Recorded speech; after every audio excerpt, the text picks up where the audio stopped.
Hello everyone, welcome one and all to another episode of Die Party Nightcity Stories. Yeah, that's right, we're playing I guess the one-shot version of the campaign. My name is Dave, I'm going to be the GM for tonight's game. We've got some new faces and some returning faces, so let's go around first, introduce everyone. Up first we have Kelso, who is joining us for this episode. Because fuck America, right? Right. Right. Up next, we have Gamer Siren. Hola. Next, we have Mr. Virgil, aka Zircon5. Hello, everyone. And last but not least, we have Chippin' It. Hey. So, tonight's scenario is a little different. It's a little more serious than the last one that we played. Last time we played Die Party Nightcity Stories, our faithful crew took the role of a band. I can't remember the fucking name of them, but they took the role of a band and they competed against another one in a very bloody battle of the bands. And when I say bloody, I mean it was literally no one else's blood aside from a cow's. It's also very sexy. Yeah, very, very sexy episode of Die Party Nightcity. With that in mind, this episode is going to be a little different. Tonight's game will find our players taking on the role of some very, very good cops. They will be playing a Max Tech operatives known as Swallow Squad. After the bird, you lewd people. And their main priority is to hunt down and capture cyber psychotic people, aka people who have put too much cyberware inside of their body and gone crazy. It's a pretty simple idea, but having said that, it is going to be very interesting because these people are very well trained, very well equipped, and they can. And their idea of a good time is to shoot people who murder people very easily. So. Yeah, if you would allow me, I'm going to do a little bit of establishing a little bit before we get started. So, I guess the first thing that you guys, or the audience, will see is sort of, imagine closing your eyes and then seeing the light of a light in front of you coming through your eyelids, essentially. So it's that sort of reddish, sort of pinkish color you get when light comes through. And we hear the sounds of someone brushing something, essentially. And then a lady's voice comes from the left side, which essentially goes, all right, I think we're done. I think that's everything we need for your big show tonight. And you open your eyes, or the camera opens its eyes, or the audience opens their eyes. I'm not sure which one we want to go with. But you see the camera's literally facing a mirror. And inside the mirror, looking back, is this woman. She is stereotypical 80s hair, like big, sort of bushy, curly, blonde hair. You've got pink eyeliner, like stretching up, like David Bowie style, I guess you could essentially say. Your eye color is like bright pink. You've got blush on. You've got like very bright pink lipstick, and hanging off your ears, you've got these almost saucer-sized earrings that are also just like bright pink metal. Your teeth are like fantastically white. And you are just staring, just dead staring at this person in the mirror. The person next to you sort of shuffles a little bit, and she's like, I've I'm gonna say this. I've never actually seen you so focused before. I mean, I've been your assistant for a long time, Miss Vanity, and this is the first time that I've ever seen you not jumping around with the normal energy that you have. Tonight must be a big gig for you. The person looking in the mirror doesn't do anything, doesn't say anything, doesn't react. It's kind of almost corpse-like in a way, the way that she's sort of just staring into this mirror. Yeah. So the assistant sort of like takes that as a cue to maybe like, I don't know, like leave the room or something. And it goes on like this for a while, like maybe 5 minutes or so, when a stagehand busts in and says, Miss Vanity, you're needed on stage. Like right now, you're kind of late. And so he goes and sort of like, I don't know, like sort of gestures or like sort of helps her stand up, and she doesn't really stand up. She stands up without any real like resistance or anything like that, and he sort of pushes her out the room, and pushes her up the stairs. And this is still all in like first person from Miss Vanity, and as she's walking past like all the stagehands, like some of them say, "Oh, break a leg, Miss Vanity," and go get him, Miss Vanity, and it's like, you'll kill the crowd tonight, Miss Vanity, and all that sort of stuff, pepping her up and that sort of stuff. She gets sort of pushed on stage, and you started to know this as you get a little closer, but the roar of the crowd starts to get exceptionally loud the closer you get to the stage. And as she gets up there, you sort of just like deadpan stare like across like at least 8,000 people in the crowd. And the crowd is just going wild. They're just screaming, Vanity, Vanity, Vanity. And, she just sort of like deadpan stares across everything. Like she hasn't, like your vision hasn't blinked yet since your eyes opened. And she slowly makes her way over to a microphone that's sitting in the middle of the stage, and there's some backup dancers there, and they're all just sort of smiling at you, and she just sort of stands there in front of the microphone for the longest time, like to the point where the audience even starts to die down. They start like. The cheering sort of dies down, and a murmur sort of like starts persisting among the crowd, and it's like, oh, I wonder what she's doing, that sort of thing. And it gets to the point where it's dead quiet, and it just sort of stops, and no one could hear anything whatsoever. And your vision as Miss Vanity is still just looking straight out at the audience, and nothing's changing. The one thing that does happen though is Vanity sort of pulls out her hands, and you know that thing that first person shooters do when they always look at their hands and they're always like, ugh. Oh, you have to like establish that those are your hands, because if you were playing a game and they didn't establish that, you'd be like, someone's shooting a gun in front of me. Yeah, so that's essentially what's happening here. Yeah, we're about to get to the part where she decides that she shouldn't go on for the night because she's too tired and goes backstage. Yeah, that's exactly it. Yep.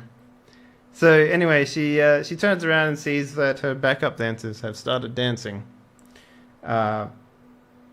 And unfortunately for her, this sort of triggers something in her mind.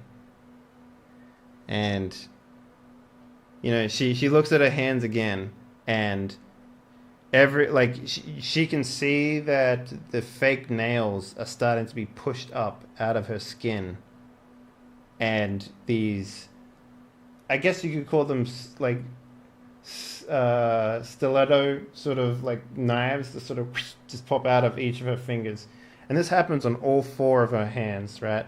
The fake nails pop off the actual off her finger, and a little tiny bit of blood comes with it, but the the knives come out, and she looks at her hands, and then she looks up, and then basically she just walks right over to a dancer and just puts her hand straight through her neck, right? And then grabs her and then pulls up to her mouth, and then still in first person mode, you see her sort of like bite down on this person's neck and just sort of rip a giant chunk from her neck, and blood sort of just sprays up. And have any of you guys seen Hardcore Henry at all? Yes. I haven't seen it. Okay, so basically in Hardcore Henry, when blood sort of sprays up, it sort of goes in your eyes and it sort of like washes out or whatever, and she just sort of looks around, and she just sort of starts like eating this person, and then she sort of sits up, right, and then she looks at her arms again, and then she just grabs with both hands, right, the left or the right hands are identical. The right hand sort of grabbed the skin on her arm and just sort of starts scratching at it with the knives, and they peel away the skin, and then she sort of rips the skin off her arm like a sock sort of thing, and underneath it is just this bright metallic chrome hand and arm, and you can see the servos running in her arm up and down when she moves her fingers, and then the left hand does it for the right hand side as well. They rip it off. And then she looks down at her chest, her breasts, and her clothing, and she does the same thing. She sort of reaches in and starts scratching away the skin at her chest, and underneath it is this metallic sort of layer, and it protrudes over the breasts as well. It's just this metallic thing that just sits there, and then she sort of she puts a hand over her face, and then she sort of brings it down and scratches something off her face as well, and then she sort of turns it over in her hand, and it's her own sort of plastic face that was sitting on her face at the same time. And then the crowd is sort of sitting there, right? Some people in the back have started moving away. There's a little bit of panic in the crowd, but most of the crowd fucking start roaring. They're like, oh man, fucking Vanity has changed her image. She's gone from this cutesy pop idol to this fucking crash metal type fucking singer, and they're all expecting her to just her final form. Yeah, they're all expecting her to just change her appearance, her assets, and make this thing that's not really her become her. And it's basically just the crowd is expecting things to change, and she sort of I don't know, goes into an animalistic state, and she sort of puts her hand in front of her, then her other hand comes down in front of that, and she sort of jumps into the crowd and starts slashing at the crowd, right? And in the middle, basically you just see this person just fucking get cut in half, and the person next to him takes these big gash wounds across his stomach, and that's sort of where we leave it there, just her just sort of being drenched in the crowd's blood, and then we take 10 minutes back in the past, and we sort of fly into sort of the Nightcity police department, through a vent in the roof or whatever, and we meet our crew in the recreation room. Now, Squad Swallow. These guys are, well, essentially they're on call, right? They're a squad that's on call. They have multiple tech operatives that the Nightcity Police Department have. In total, there's about 3 to 4 tech operative squads, and they normally are a squad of 6. But you guys are down 1 person. And that sort of leaves your squad a little wanting for the most part. But what are you guys doing in the rec squad while you're waiting? Leaves extra donuts. That's what it does. More donuts for me. But what are you guys doing in the rec room while you're waiting for anything to happen, I guess? Probably Reading a book. Reading a book, yeah. Cleaning my gun. June's doing some Sudoku puzzles. Or June. Hmm. So let's introduce your characters then. Yeah. We have Officer Pascal, Randall, Free, and House, and their commanding officer Kilroy will be introduced later. But what is everyone doing?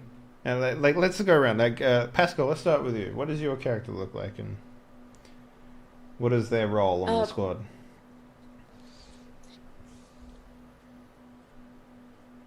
Dante. She looks pretty pretty buff. She's wearing like a wife beater shirt and like her tactical pants, you know, with like a billion pockets in them. Her feet are up on the table with her boots on, but she's holding a holding a coffee. A coffee. Good one, Dave. Thanks. I'm good at these jokes. It's what I do.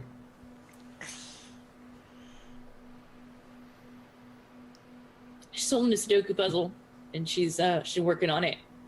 She's got a cup of coffee on the counter. She's leaned back with like her on two legs on the chair. Mm-hmm. So anytime she takes a sip, she just reaches over a little bit further back, stretching. Yeah. And then puts it back. That's what she's doing right now. So how long have you guys been in the rec room for? Like, is it like you've been doing this for hours now? Is this what you've been doing the entire time? Just sort of Sudoku puzzles?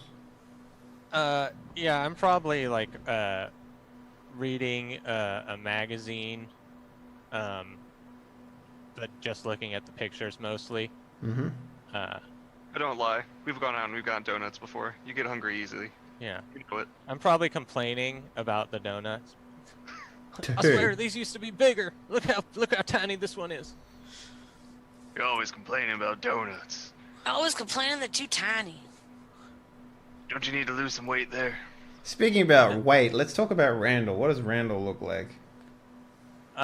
Randall is quite the round-sectioned individual. He's made mostly of round areas around like the thigh and the calf and the belly and the head.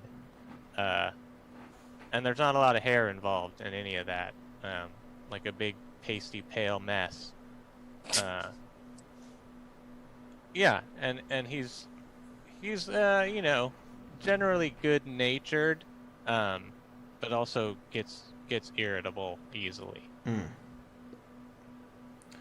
Yeah. So I guess you're just sort of complaining about the lack of more recent donuts and stuff like that. It is pretty late at night. It's like, you know, almost 10 at night now.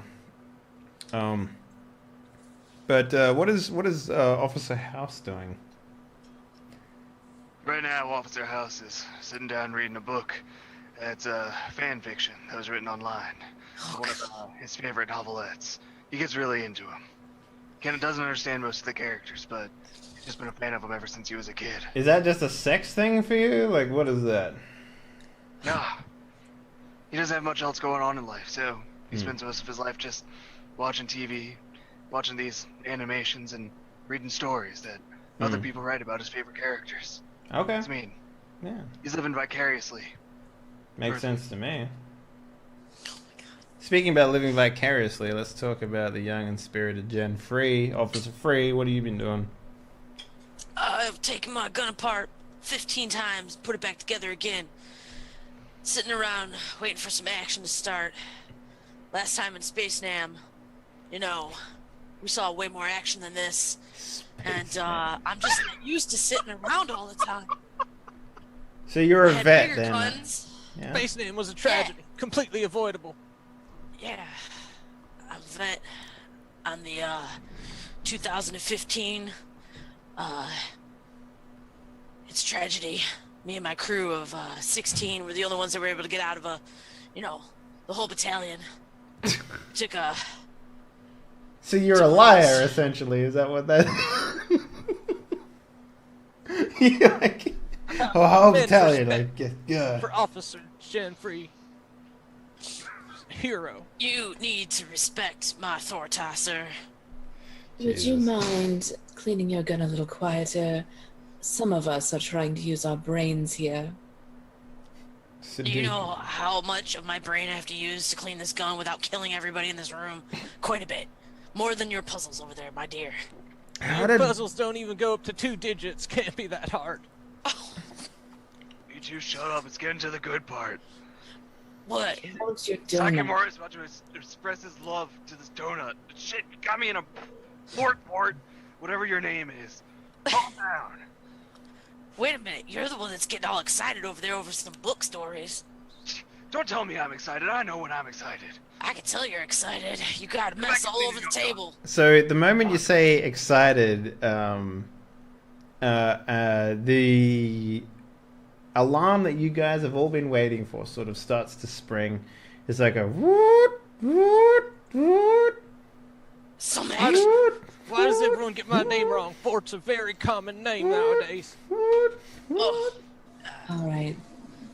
Anyone seen my I book? jump up to. I assume we have like a rack of armor, like full. Yeah, so you guys sort of know what you're supposed to do at this point. You run down the hallway. We slide down the pole. Right? No poles. You run down the hallway to the armory, where normally you have to sort of like swipe in or whatever, but the armory master opens it up, and you guys sort of just stroll through. Each of you has like, you guys ever play Half-Life when you're going through and you're getting your suit first time? I played Half-Life. So essentially, one of them. yeah. So essentially, when you go and get your suit, it's sort of just like standing there, and then the helmet's like on a shelf above it, and the suit's sort of like, these are special gear suits, whereas like the back is sort of like exposed. It's sort of like someone took a knife and cut a Metal Gear open and sort of like splayed it out, sort of thing, right? So the way that it works is that you guys step in, and you put your hands in the gloves, and then you put your legs in, and then when you click down both heels into the thing, basically a suction sort of just like wraps the back part of the stuff together. Oh And- yeah, baby, hug me. and it becomes Squeeze me tight, make me safe. it becomes very skin tight. It's just like sort of sucks up, sort of like one of those bags that you put clothing in, and then you use a vacuum cleaner to suck the air out. It's sort of like that a little bit. It becomes very sort of taut, and the difference is especially noticeable on you, Randall, considering that you're slightly overweight. And I love this suit. It's like freedom. I don't know about freedom. It would actually feel pretty bad on you too, because it's like wearing a girder all over your entire body at the same time. But I imagine I can like easily lift things. No, Does it have doesn't any give you actuation? strength. No. It doesn't do anything It like just that. has enough to move. Yeah, that's right. Doesn't give you any strength bonuses or anything like that. So, yeah. You guys grab your helmets, and as you're suiting up, your commanding officer, Captain Mark Kilroy, walks into the room, and he also starts to set up. But before he does that, he slaps down 5 dossiers on the table, and Kilroy sort of like, if Free was a vet of some war that she's probably forgotten. Kilroy, Space Nom. You don't forget Space Nom. Kilroy looks exactly like you'd imagine a vet would, right? He's grizzled. He's wearing like a do-rag on his head, like Gears of War style. He looks like he's got no time for anyone's bullshit. And you all have come to respect the man mostly because he's been in this game longer than most of you have been alive. Well, that's what it seems, at least, like, anyway. So he suits up and he's like, grab a dossier each. We'll walk and talk. So, as you guys do that... Yeah, pick it up and like open it with my thumb and like walk down the hallway. Yeah. So, did you skim through it at all? I do. Yeah, I'm like, all right, what's this business? So inside, if you just skim through it real quickly, there are some very sordid photos of of what appears to be a pop star. Can someone give me a? Let me just see what's a good roll here to make so that you guys can. Let's see. Is it gonna? Well, let's see here. Give me streetwise. Or... Give me streetwise. If anyone has them.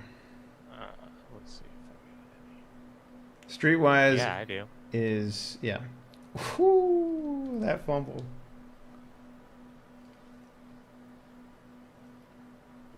Where was that located?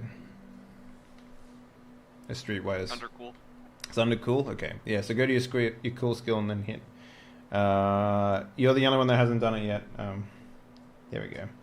Okay, so Randall, surprising no one, you instantly recognize Silver Vanity. She is a very cheery pop star, catered towards like 15 to 18-year-old females. And she's basically been a child star that's sort of risen up through the ranks. A few months ago, she released a very scandalous sex tape Ooh, baby. in order to like start changing her persona. Well, people assume it's to change her persona into something a little more adult.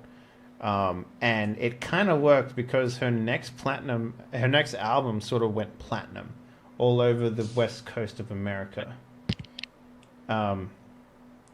And she's very popular with the cybernetic crowd too, because recently she had a very weird alteration.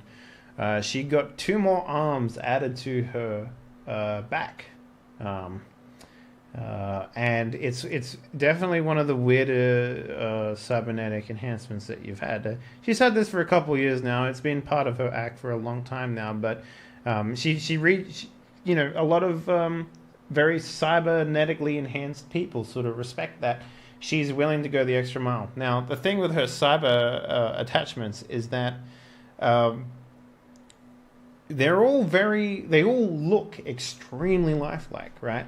So even in her sex tape, so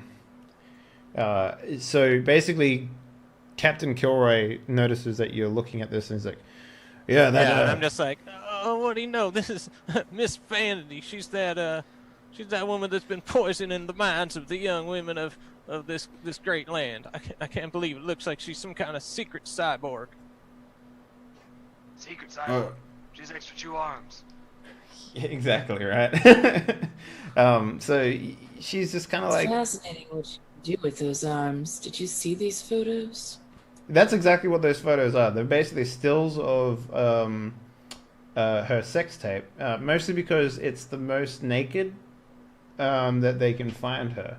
And so Kilroy's like, yeah, the reason for the scandalous shots is because, aside from her, vanity cybernetics, and we have no record of what type of cybernetics she's actually got. It's all aftermarket parts as far as we can tell. As you can see, he pulls out, like, if you take a look at shot 3, and it's like basically a shot of her like with her hands in her hair, but it's like from the back. So she's like obviously having intercourse with someone who's sort of tied to the bed, and the shot's sort of from the back, and she's like, as you can see the circle part there, it shows that she's got hang on, I got the actual names for them what's here. this guy's name again? Kilroy.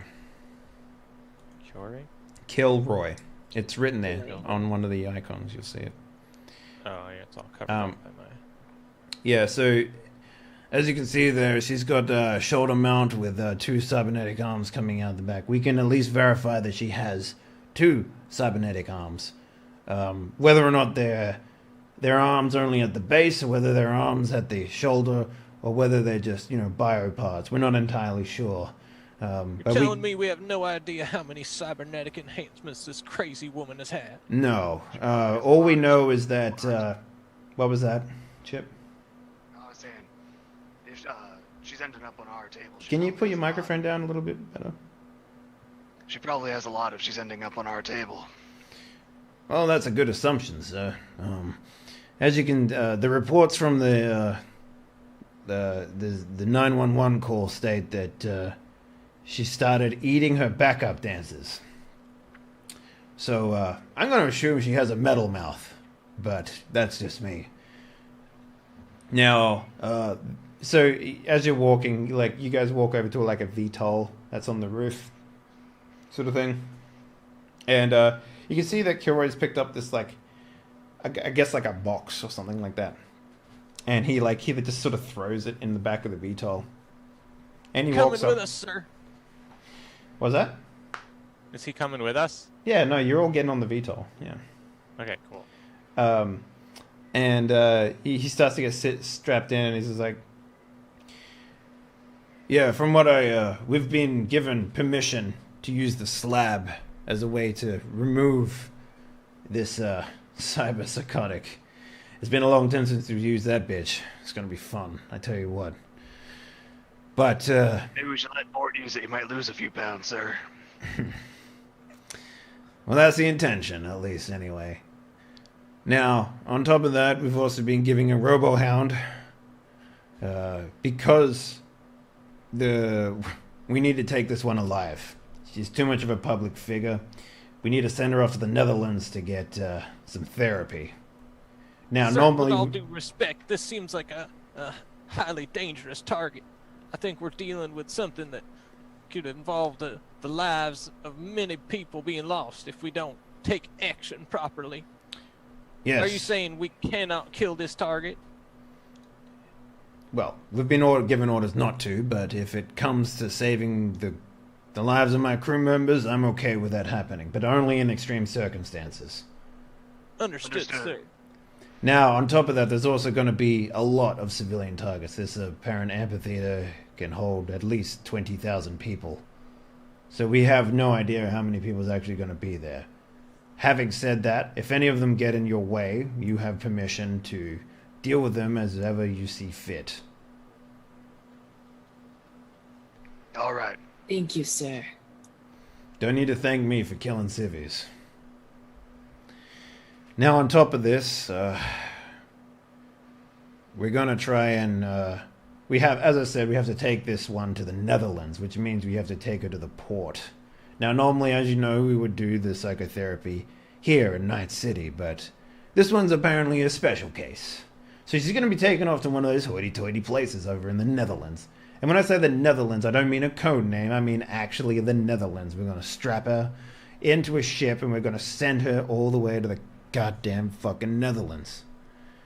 So... That seems like a good spot. I mean, just far Yeah. away in the cold and ice. You put enough cybernetics inside of your body and you get a fucking vacation after you eat someone. Sounds like a good reason. And so the VTOL's sort of been flying for a little bit now, and you can start to see, like, over in the distance, there's, like a lot of people moving out of, like, the amphitheater at the base of sort of the back end of Nightcity there, and it's like... So, that's pretty much the thick and thin of it. Does anyone have any questions? Nope, looks like we got movement on the ground. Let's take a look, huh?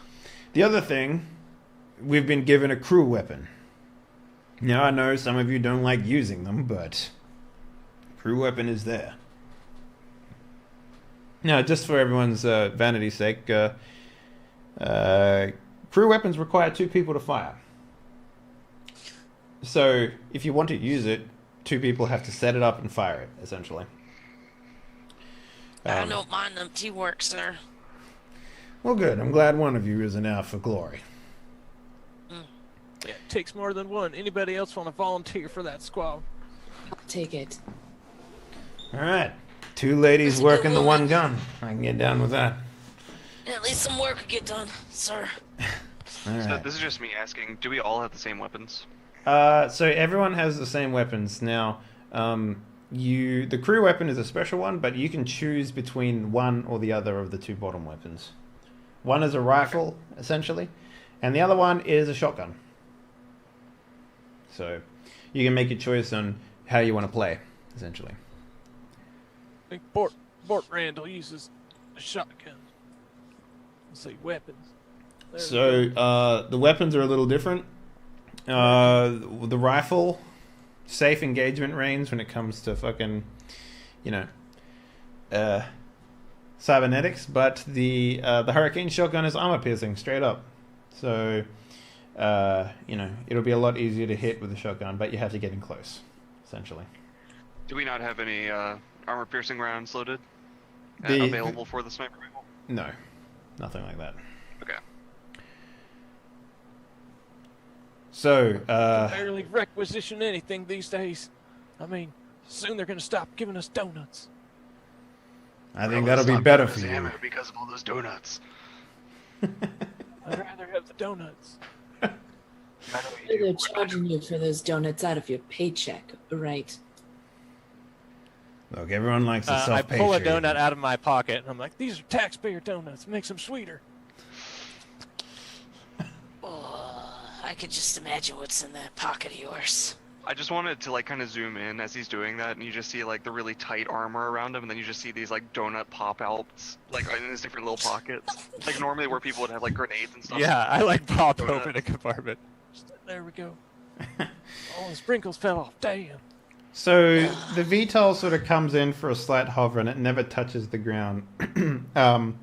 Kilroy unbuckles, and he grabs a shotgun, and he also grabs the box that he has, and then he jumps off. I assume you guys are grabbing your weapon selection. Kelsa and Siren, you can grab a shotgun or a rifle as well as the support weapon. The support weapon's sort of like, you'll have to carry it in two hands, but you can put the other gun on your back. So you won't have just the one gun. You'll have two. But the Cyclone Squad weapon requires two people to fire. So I'll take a shotgun with me. okay, I'll take the rifle. all right. So yeah, you all grab your guns and jump off, and then as you jump off, Kilroy puts the box on the ground, and he just sort of like bends over and he puts a combination into the box, and the box sort of starts to unfold into like this dog. It looks like a Great Dane, but it's very much like a robotic dog. It's kind of like, those children toys that kind of looks like a dog, and it like sort of like acts like a dog. Is it like one of the Transformer toys that folded up into tape cassettes? Yeah, kind of like that a little bit, but about the same size about the same size as the normal a normal Great Dane. And as it unfolds, it's like in a very robotic lady voice, it's like, Roto activated. Roto, your name is Fido. You remind me of my dog from back then. Can we get a shot of, it's like every single cinematic trick to try to make someone like look good in action, and it's me like jumping off the VTOL, but it still doesn't look good. Sure, Just yeah. kinda flump off of there at like an angle with like lights and yeah. And then there's just Slow-mo. a slow-mo as he like, lands, and you just see all of his like fat just kind of wave and jingle. Now, It's just like all the different pieces of the armor like separately jiggle in different directions. Yeah.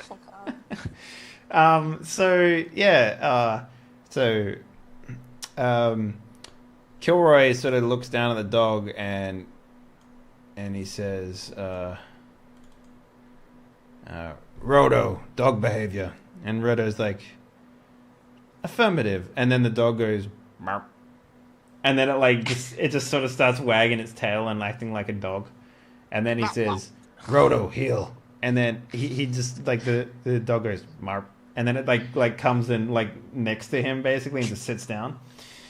Yeah, and then he sort of looks at everyone. He's like, all right, last thing, we need to synchronize our watches. And he sort of touches his eye.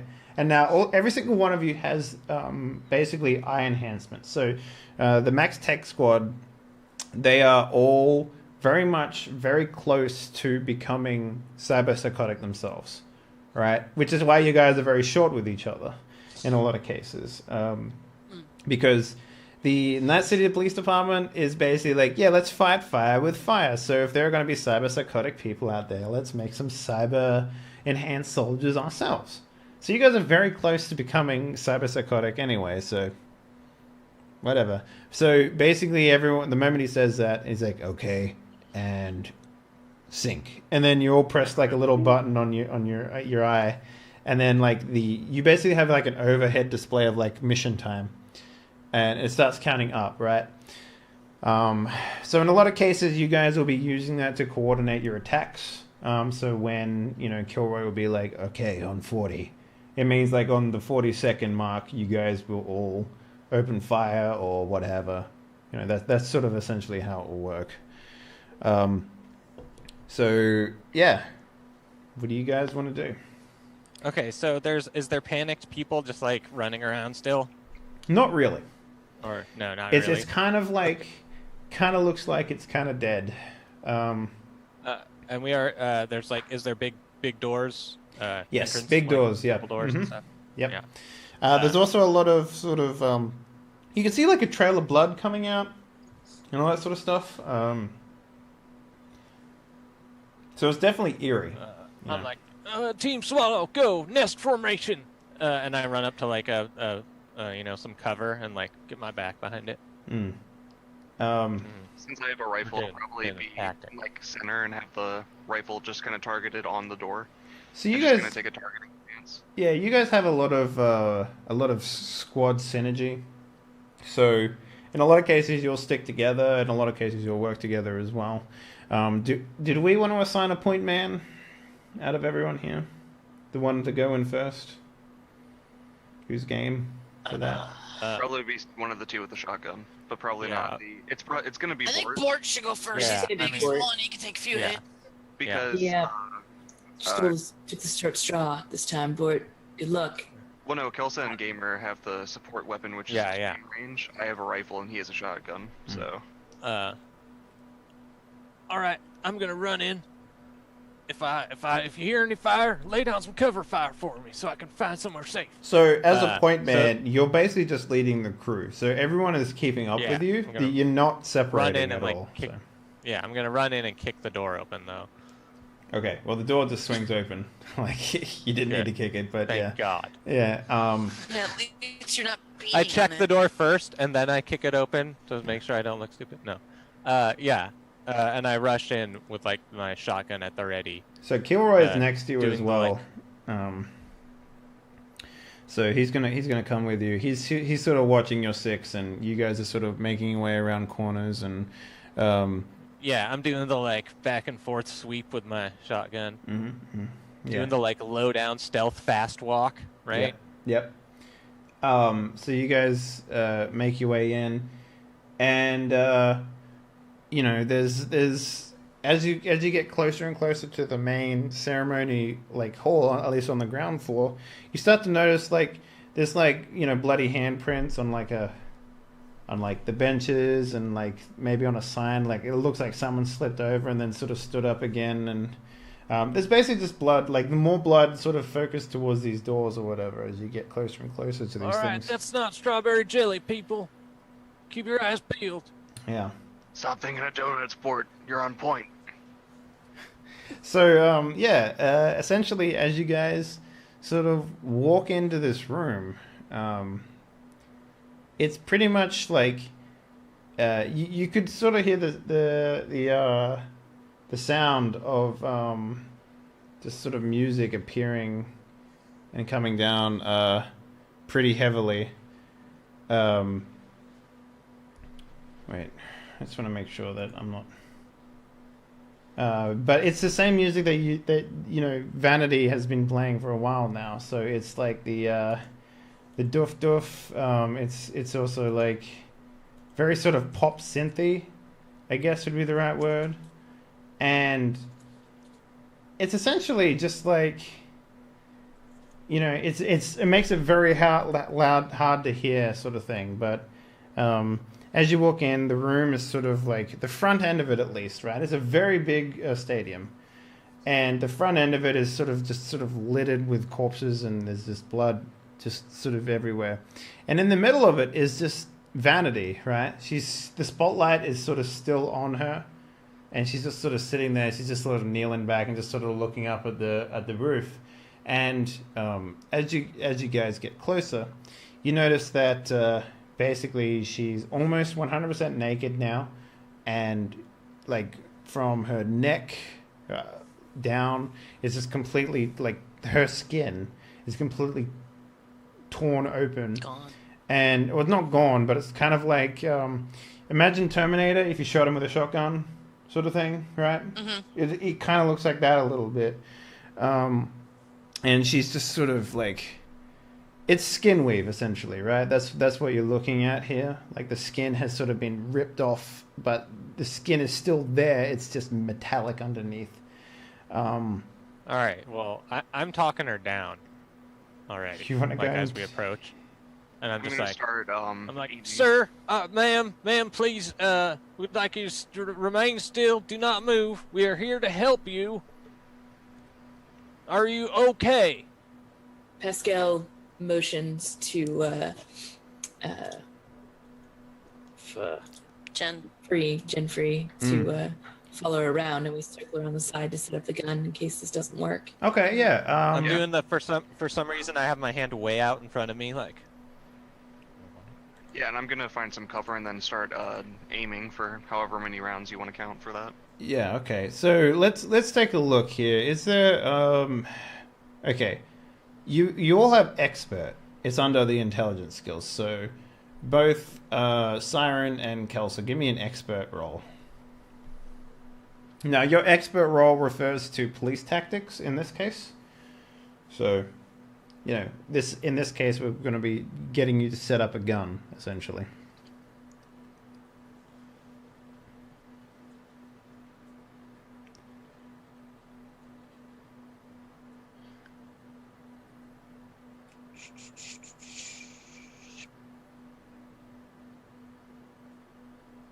Okay. All right, there we go. Just use Siren now. Yeah.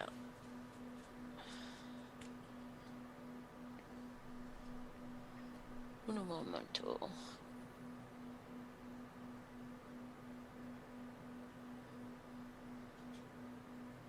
It only took me forever, but I figured out where it was on the character sheet. It's under Yeah, intelligence where is it skills. at It's the under character? intelligence skills on the right.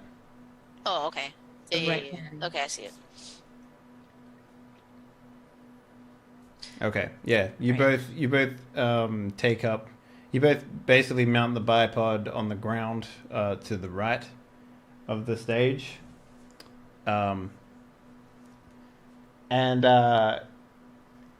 So essentially, you guys just mount up and set it down on the ground correctly, and you know, one of you has to be designated shooter, and one of you has to be designated feed bitch.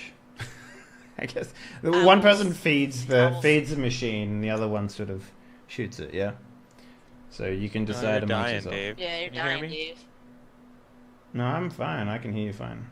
You were just breaking up. No, you broke up super bad. Oh well. You became a robot. Yeah, well, sometimes the internet here sucks. Welcome to Poland, you know. So yeah, one of you has to be designated shooter, the other one has to be designated feed operator. So one of you is feeding the machine the bullets. I will feed the machine the bullets.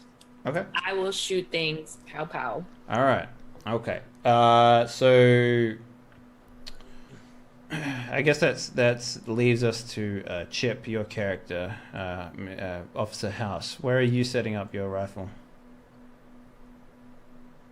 Sorry, say that again. Where are you setting up your rifle? I'm trying to set up my rifle a fair distance away from the target. I'd probably say within 300 meters if possible. So that would give me medium range. If I can, I'm going to try and avoid close range.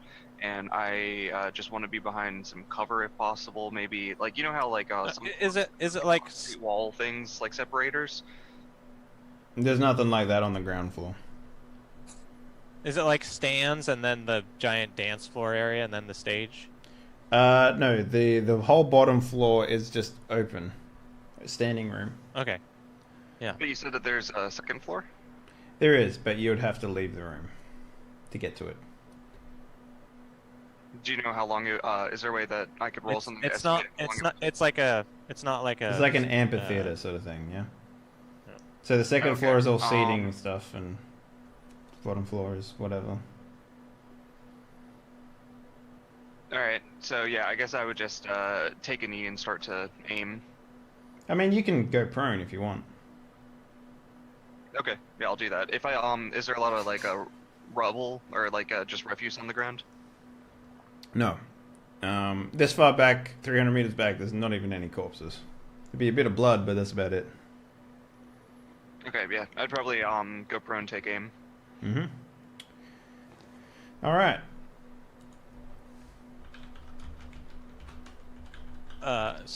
Yeah, and I get closer. I'm like holding my shotgun kind of in my left hand, like behind me a little bit, as if she couldn't see it. And like my other hand's out, and I'm just like, now I'm just gonna come over, and we're just gonna put these handcuffs on you and make sure you're safe. Take you somewhere very nice and chilly. You ready for that? You want to go on a little vacation? All right, now, just if you let me put these on, I promise everything will be okay. Give me an authority roll, and this will be a 25 DC. Is that intelligence? That's Oh, no. special abilities. Very first skill you can ever push. Top left. Don't think I fixed the sheet to account for any of the stats that go into it, so just be mindful that we may need to add a stat to that roll. Oh, okay, so you got a 10, so that fumble doesn't count. Okay, so. thank goodness. Yeah. No. She just ignores you. Keeps looking up at the roof. So what are you trying to do? Authority? What was that? What stat goes into authority? I'm pretty sure it's It added a 4 and then a 7, so that should be...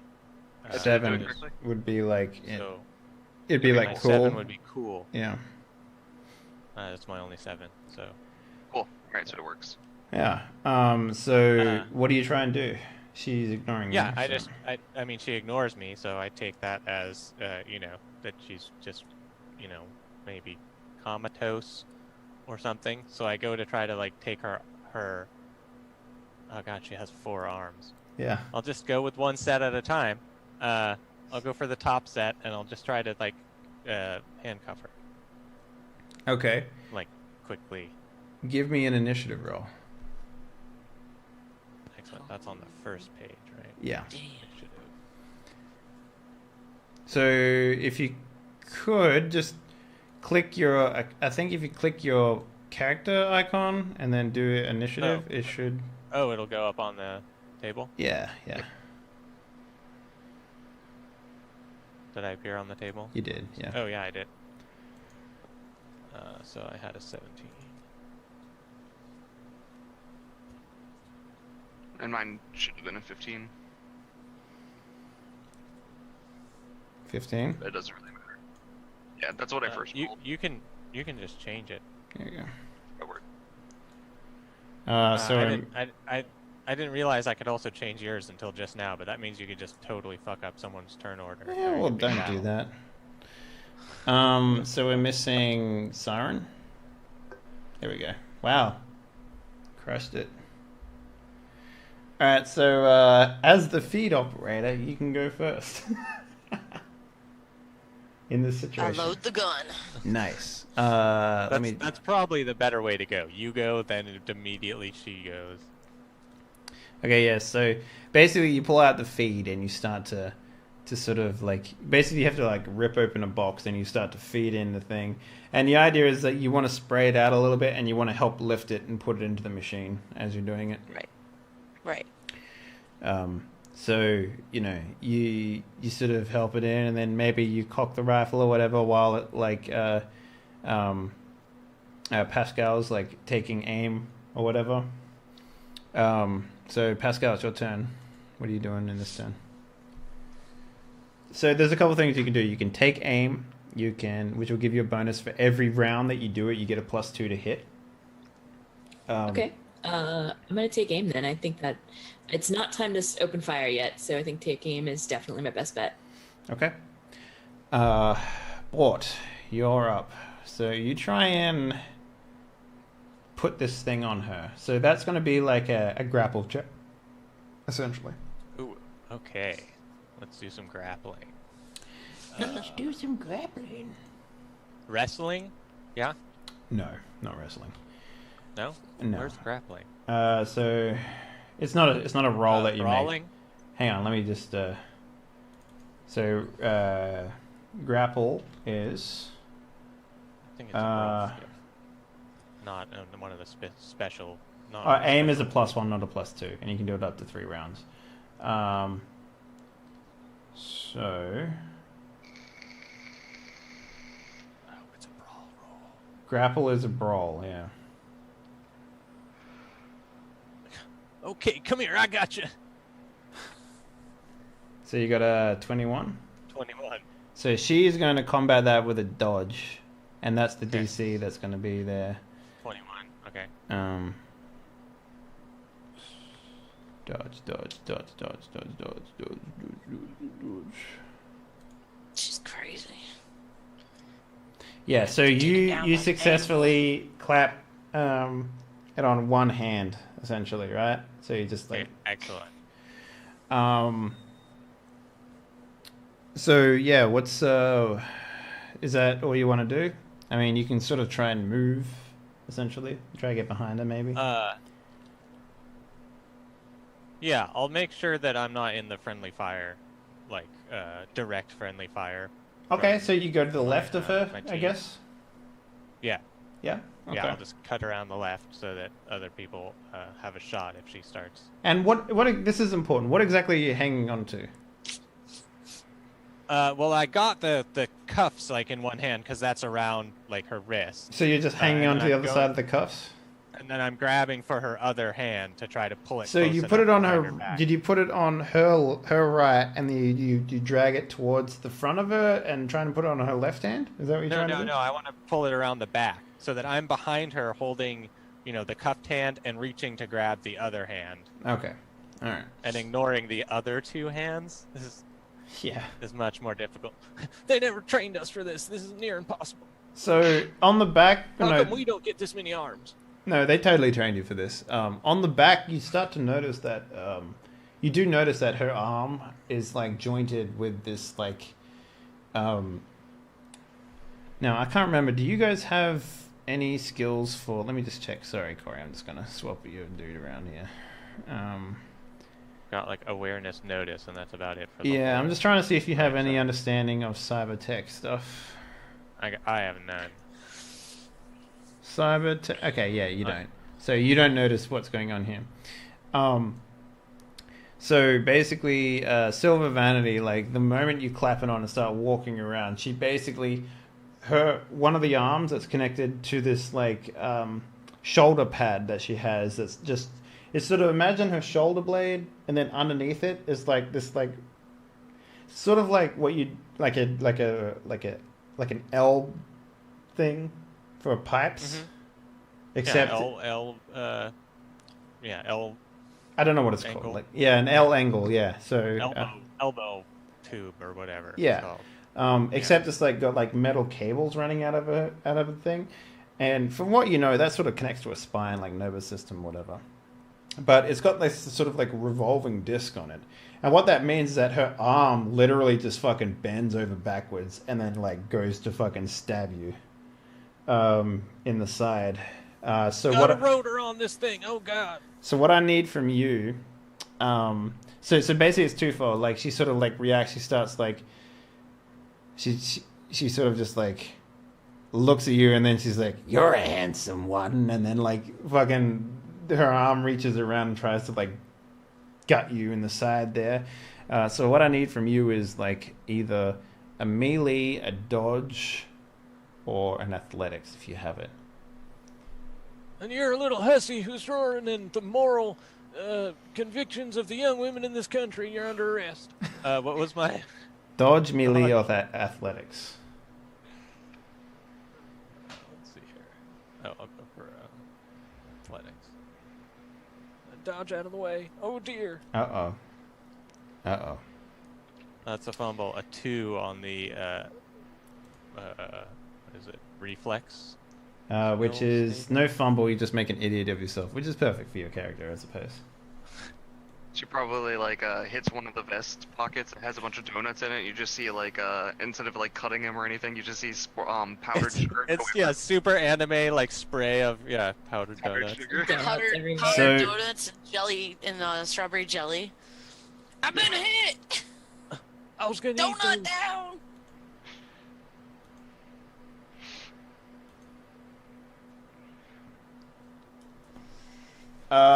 Actually, that's wrong. Sorry. Okay.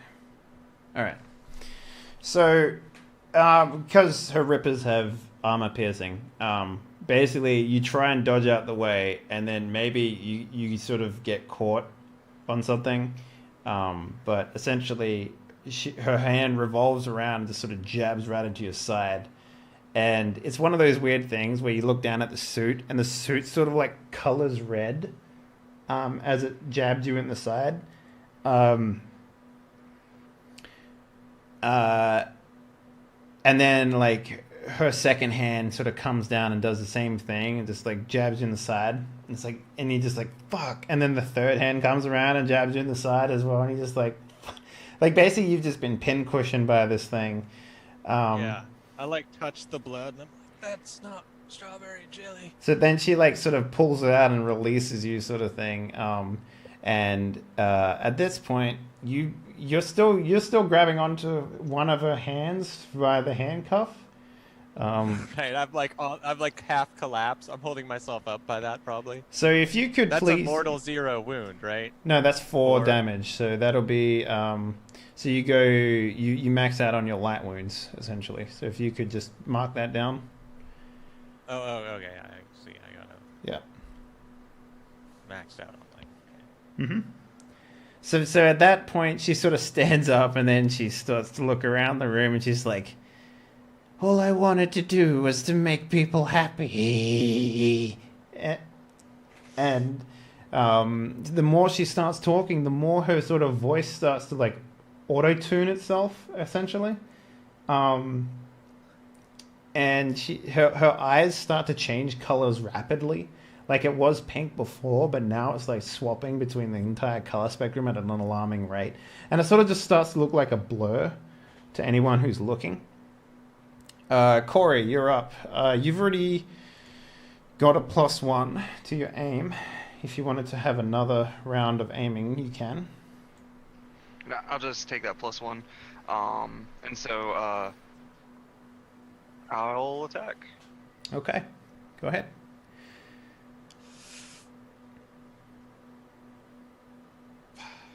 Yeah, so basically, like we get this sort of Saving Private Ryan sort of moment of like the camera going down like the scope of your gun and then pulling out, and then you blast one off, and it flies in and it like it hits her in the head and she just goes boosh and leans sideways, but then she just sort of like sits back up and then cracks her head and neck back and cracks her neck like that, and then she just sort of starts laughing, just like,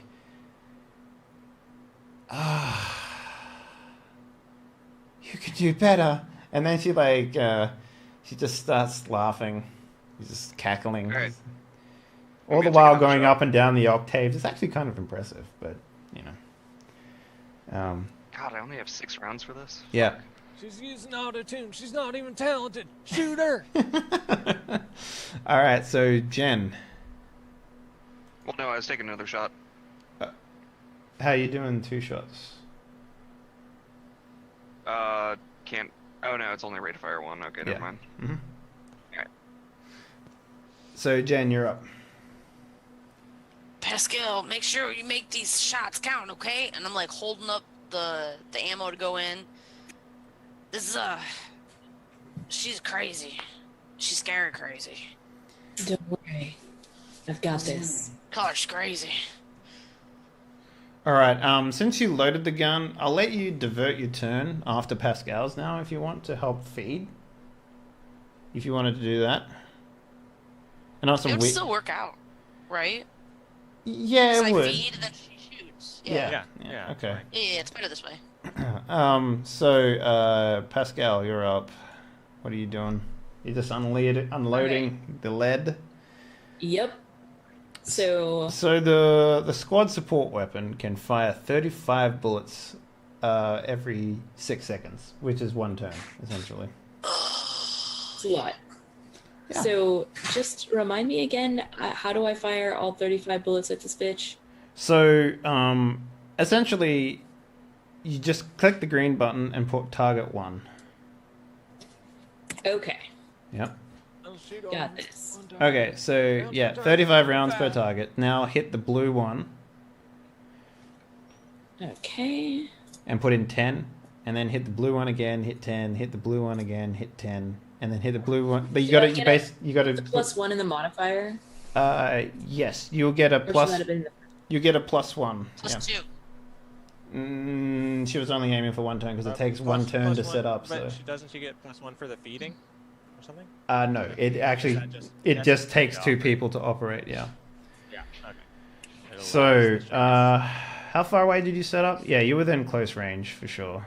So you only need to hit a 15 in order to hit this lady. Why are these all negatives? Because she is a cyberpsychotic. armor. Now do another 10 shots for me. I did 35. No, you did 25. 10, 10. Oh, no, you 10, did. Okay, and yeah. then I didn't notice, yeah. 5. Let's see, any positives? Pretty I don't close. think so. No. Doesn't look like it. So, basically, it's Yeah. just, like, there's a sound of you just sort of, like, you sort of pull back the breech and you sort of, like, cock in the first round, and then you just, like, and you just start unloading like just a volley of bullets just straight down the past. And Randall, you're super close to this, but basically every single bullet, let's see, 15. So the first 6 bullets of the first volley hit. So, and then like 4 bounce off, and the next one. All 10 hit, and then the next one all 10 hit, and then so basically only 4 bullets like miss, and they're pretty close to Randall at that point. So maybe Let's just say Randall. those were the first 4 bullets, and then the rest of them hit. Yeah. So Randall, the floor sort of peppers around you with bullets, but basically it's just like Silver Vanities just sort of like turns her head and looks at you as all these bullets sort of bounce off of her skull, and she's just sort of staring deep into your skull, and then she sort of like starts licking her lips and sort of smiling at you as these bullets sort of bounce off of her chest and head and legs and arms and stuff. And then maybe she like stands up and like sort of stretches, and it kind of looks like she's just sort of just taking all these bullets and sort of just like laughing and cackling at the same time. So All when right, I point my shotgun up at her face and I say, "Why don't you lick this?" So basically, Pascal, after you finish shooting, like the magazine runs dry. Did you want to do anything? Did you want to assist with the loading? Maneuver or whatever. Actually, this is why I wanted to have your turn after hers, so that you could help with to the maneuver. to maneuver the gun, to put another clip in if you wanted to do that. But I'll allow you two to work together. Essentially, you two have the same turn, essentially, right? So, Okay. so if you wanted to load another magazine or clip or whatever they're called, drum, Yeah. you can totally do that. Okay. Yeah. So I start doing that. Yeah. So you're not going to move or anything. You're just going to leave it there and. I mean, we're already pretty close, so I don't think we need to move. I think we're in a good spot. Yeah. Yeah. Okay. So yeah, Bort. What do you say again? Sorry. I point my shotgun at her, right in the face. Like, why don't you lick this? Oh, And then, yeah, okay. if it's my turn, Also, real quickly, I'm gonna bring I think. the 2 extra that I forgot to bring in real quick. Oh, goody.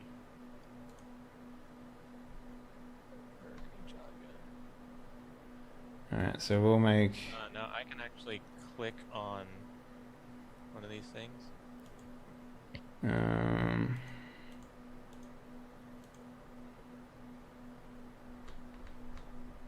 Okay. So we'll make these 2 go after you. Alright, should I click on Chromer before I fire? Or? Oh, no. Silver Vanity. That's who you're shooting at. She's the pretty one next to Chroma. Oh, I can't select her for some reason. You can't select her? That's weird. Well, I can select everyone else. No, can't select her. What were you guys shooting at then before? I don't know. I think I was Don't know, shooting just at... in general. Maybe? The last thing I had clicked on was me, so I might have been shooting at my armor. Guys. We're gonna have to do Yeah, might have been true. Oh, we're not going back on that, so... Alright, let me She could see. be dead.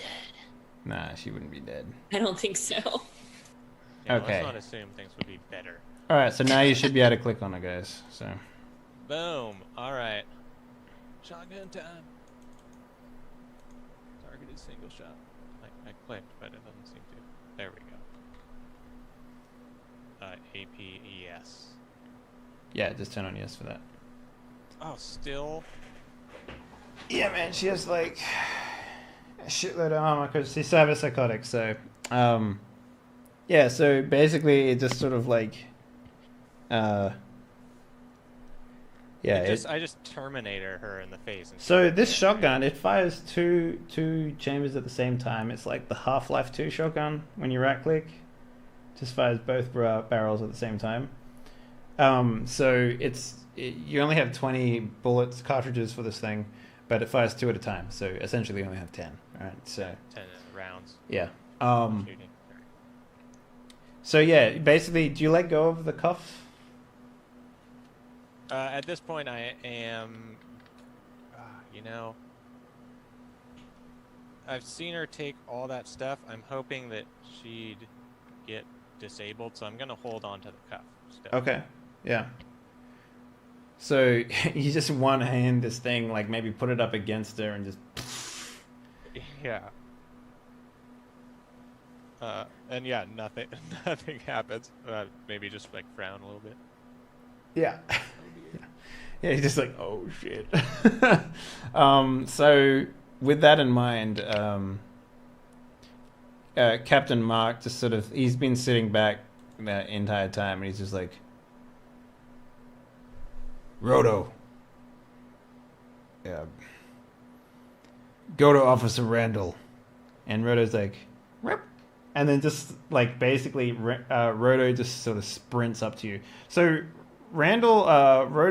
Kilroy's about maybe like, I don't know, 150 meters away from you, but Roto easily within that 6-second span, or even like 4-second span, he easily like runs right up to you, Randall, and he's like, awaiting confirmation.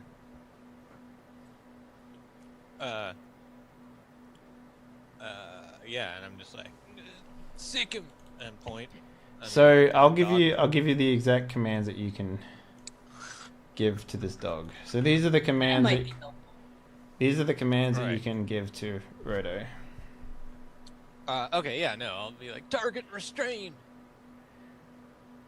Confirmed. I'm probably actually like repeating it over and over. I'm like, target restrain, like trying to like hold the handcuff still. Okay, so basically what happens is the head of the dog sort of ducks down as and goes confirm, like, God damn it, confirm. Recognize my voice. It's just one bark comes out of it, and then like a mini cannon like sticks out of the dog's back, and it's got it looks like it's got like a hook in it, and then like it's got like this big sort of bag behind it as well. So essentially, it shoots this this thing at this lady. Let's see. What would that be under? I guess that really does. It'd be archery. Yeah. So.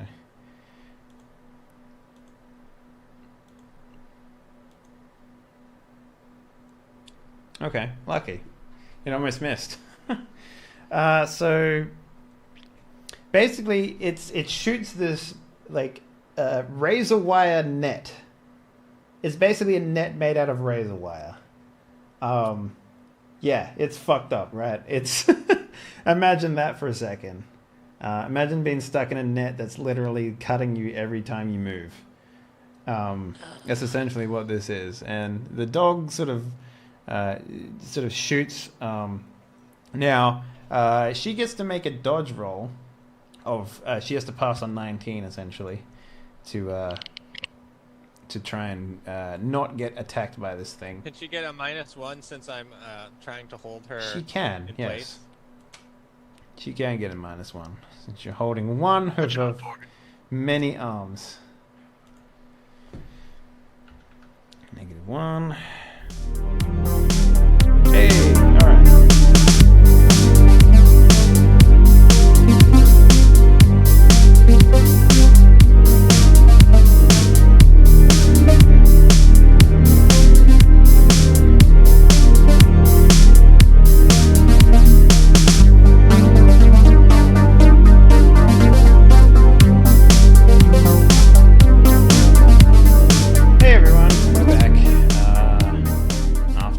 Blue screen, this bitch ain't going down, man. I tell you what, I think the internet's fixed. I think what it was is that I was uploading a 22 gigabyte video for the past 2 days, and I didn't reset the computers before doing this thing. So hopefully it should be fine now. I think it was just a net connection issue. So yeah, hopefully no more dropping. We'll see. Fingers crossed. Where we last left off, heroes had just finished blasting poor Silver Vanity into cheese, Swiss cheese to be precise. Kind of fitting, considering they're sending her to the Netherlands. So, yeah. So, as I said, 2 crews rolled in. There was a team of 2. Yelling probably already. I'm like, get in here, get a body count, get it accurate this time. I don't want estimations. There's so many different corpses, though. And they're all in pieces. Try to get them unpiled and then separate them limbs that match other bodies. Just try to get it done. So, yeah, no, 300 bodies. Yeah, there's a lot of bodies here. And 314 precisely, I've already counted. Okay, that's a good way to spend your time. So, the 2 teams that come in, the one team is a medical team, you know, and they start. Their first priority is they just ignore all the corpses. They just completely ignore them, and they go straight for Silver Vanity, and they basically start preparing her. But before that, you know, a team of 4 carrying in this giant metal slab and what is essentially like a briefcase as well, and they're bringing in the slab, and the 4 of them are carrying it, and they have these like legs that stick out of the slab, and they stick. What the drek is this? This isn't standard. So Captain Kilroy will walk over to you, and he put his hand on your shoulder, and he'll just be like, "Make sure you get checked out by the medical officers there, Randall." I'm fine. Everything. I mean, I'm bleeding only from 3 areas of my body. I guess that's 3 more than I should. Well, yes, exactly. You remember I said we've been authorized to use a slab? Well, this is it. So, you know, they kick the legs out of this thing, and then they set it up. The medical officers are sort of peeled away from Vanity as the 4 pick up the corpse. 3 of them pick up the corpse. Well, you know, the lifeless body. It's not a corpse yet of Silver Vanity. and they plonk her on the table. And it sort of wobbles a little bit because her legs aren't super stable. But then the fourth one sort of opens up the box. And inside of it is sort of like, you know those guns that they use on cars in Formula One to put the tires on? Oh, yeah. Yeah. Yeah, so he pulls out this sort of like drill thing, and he's like, vroom, vroom. And basically they hold her arms down and they drill her hands into the metal slab. It's like, vroom, and then they put a drill, a big fucking nut on top of it as well to keep her hands in place. And they do that for all the limbs, and then they put like a shackle around her neck, and they do the same thing. They drill that into the slab. And then all four Can I of get them... a skin patch over here? I mean, what the dreck, people? Yeah, so you know the other two, like one of the medical officers is sort of like, you know, while they're drilling her in, they're making sure that she's not going to die first and foremost because she's a VIP, even if she's a cyber psychotic. But one of them does walk over to you, and he's looking at you. Basically, he just sort of like puts a lav patch on you and says, "Oh, you are fine. You're fine. It's only a little scratch, flesh wound. Surprised I managed to get through the armor, but you know I've been surprised before. Maybe you should lose a little weight there, officer. Maybe the effectiveness of the max is compromised with your weight." I mean, the wheezing may be caused by a punctured lung. Did you think of that? I mean, did you check? Look, it's not my concern how much you put in cholesterol-wise, but you should really consider it. You know? He like pats you on the shoulder, and he's just like condescendingly, he's just like, "Fucking fieldies." I mean, if you weren't a med tech, I'd tell you to stick to your job, but I guess that's probably... Well, that's what I'm doing. So yeah, they basically just lift her out, and Captain Kilroy sort of like brings everyone in together, and he's just like, "Oh, that was some fine work, especially you, Randall. That took some eggs." What, you saying we're done here? I mean, I was ready to escort this thing all the way back to the fjords. Funny you should mention that, because we actually are not done here. I mean, we're done here, but we need to make sure that pretty lady, and he like, you know, nods over to like the fucking skinless faced like celebrity that used to be a person. If you're into that kind of thing, sir. Listen, I don't need your snippy talk back there. Hey, just let you know that me and June here were the ones that got her in this situation. I know, I was Without watching. the gun that you gave us, which, might I say, needs some tender love and care. I don't think your boys would be able to put her on that slab right now. I understand. You don't need to tell me that you did your job. I saw it. But you need to understand that breaking materials like that is bad. I'm not going to call you up for it because you did a good job, but Jesus, keep your fucking head on your shoulders for once. Breaking materials? Look, my team does the best with whatever they're given. If there's materials that malfunction, it's outside the scope of our control. I gotta agree with him on this. If you overheat the gun, you're using it wrong. I used it exactly how it was supposed to do. You put the bullets in, you shoot the damn gun. What else are you supposed to do? Look, He grabs the gun off of you. 100 bullets before. give us a Japanese operating manual for the damn thing. Barely reached 80 bullets. It was well within its parameters. The malfunction was the gun and not our use of it. So he grabs the gun and he pulls it apart, and he looks at the receiver, and basically it's the bullets sort of came in at an angle and shot out at a wrong angle, and he's like, "Who was feeding this damn gun?" I fed it just like it was supposed to be, sir. You fed it so that a fucking bullet shot sideways out of the goddamn gun. And have you looked at the inside of that barrel? It's fucked! Sir, Yes. there's not enough lubrication in that gun for those barrels to go through smoothly. That's like you trying to go home to your wife and just sticking it in and doing it. It ain't gonna work. You gotta lube it up first. If you're gonna give me smart talk, I'm gonna make you go through basic again. You hear me? Learn how to feed a goddamn gun. So anyway, he pushes Sir, the gun. Yes, sir. He pushes the gun back on you, Pascal, and he's like, right, shut up for a moment. We're not done here. As I said, we need to move Pretty Face back over to the port in Night City. She's got a nice cruise liner waiting for her to take her all the way to the Netherlands, as I said earlier. Transport up. Got it. Yes. Now, there's going to be a couple of buggies waiting for us. 2 space wagons.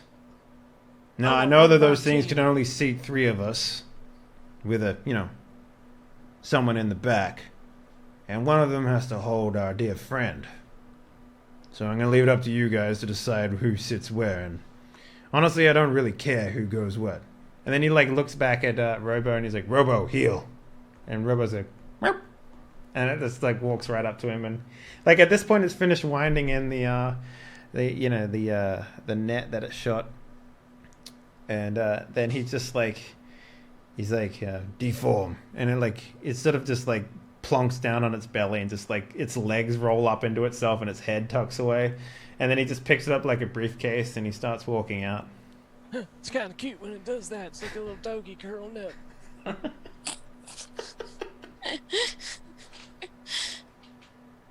Jen, you and I make a good team. I think we should be in one of those cars. I think so too. I think I'll be ready to take on the responsibility of personally handling the prisoner during transport. You're pretty hurt though, sir. I've seen worse in battle. You know that. I do. Wait a minute. I do? Yeah, you do. I mean, you guys have been doing this for a while If you believe now. the So. stories I tell you, you should believe that I could do anything. So, Of course. look, I know you had a rough time in space and all, but down here, things are normal. We got backup. We're not going to be left alone in space. They're not going to be building a monument to me and my team. Team Swallow gets their goals done and accomplishes objectives. Yeah. Let's do this thing. Let's do it. All right, so at the back there, so basically there's when you leave, the entire thing has been roped off, as you'd imagine. There's police cars everywhere. There's normal badges and normal beat cops, and there's a bunch of people wearing I guess protective full suit body stuff, and they're walking in with maybe a bunch of body bags, just each of them's carrying 15 body bags in, and and they're like someone coming in from the Safeway grocery store with just garbage 20 bags in bags their hands. Yeah. So they're bringing all these body bags into the actual event house, and there's a bunch of them just all getting set up and stuff like that. But yeah, no, there's 2. I guess they're essentially paddy wagons, except they're armored. They're kind of just what you would put they're basically God, what was the fucking word for it? When you want to move money from one bank to another. Oh, like a Transfer? Armored truck? Yeah, armored. They're like an armored van sort of thing, right? They're not especially armored, but they're enough to move stuff around. And they're black, and they got CSEC written on it. So you guys loading up. What's the split here? Which ones are going in which? I want my man Corey House driving this vehicle. Is that acceptable? Yeah. None of you have driving skills, so it Yeah, doesn't we've got matter. the same skills, so it doesn't matter. Yeah, none of us can actually drive a vehicle. No, you can. You just can't drive it offensively or defensively. Oh, I thought if we didn't have the skill, we couldn't use it. No, you can drive. Like anyone You can just drive. You can't roll the drive skill. You just So can't don't roll need the to drive it skill. just to drive to a Yeah. location. Okay. So yeah, I mean, you guys get set up, and Kilroy brings you all into a huddle, and he's like, "Right, so we got to plot out a route. Does anyone have any ideas how they want to go about this?" So the way that I look at it, we can go a couple of ways. The first, go down the main road, which seems pretty obvious. It'll get us there quickest, but you know, I don't know how safe it's going to be driving around with a cyberpsychotic in the back. She is slabbed, obviously, but a lot of things can happen between now and then. Are we expecting anybody to go after her? Anybody who would want this psych out? I don't know, son. I'm not a fucking detective. I mean, she's a huge celebrity. She could have fanatics that follow her and watch her silly little videos and want to try to help her. I mean, has this been out on the news yet, Sergeant? Yep. There was about 7,000 people here as far as the ticketing is concerned. So it might be. He like grabs like a badge or whatever, and he's like, "What's going on? Has this been reported yet?" He and then he just sort of the badge sort of looks up and he's like, "Let me check." And he'll go over to like they have like a bus. Oh, look at the cat. Is that your new little kitty? Oh my gosh, he's so cute! So there's been two things that killed the stream today. The first one is the blue screen, and the second one is Virgil pulling a cat out on the stream. Oh, he's so precious. Look how cute. Let me see if I can show you his. Do you want to show off your belly? Your belly. So cute. Oh, Cutest look belly. at the dots. His little T-type pea belly. Oh.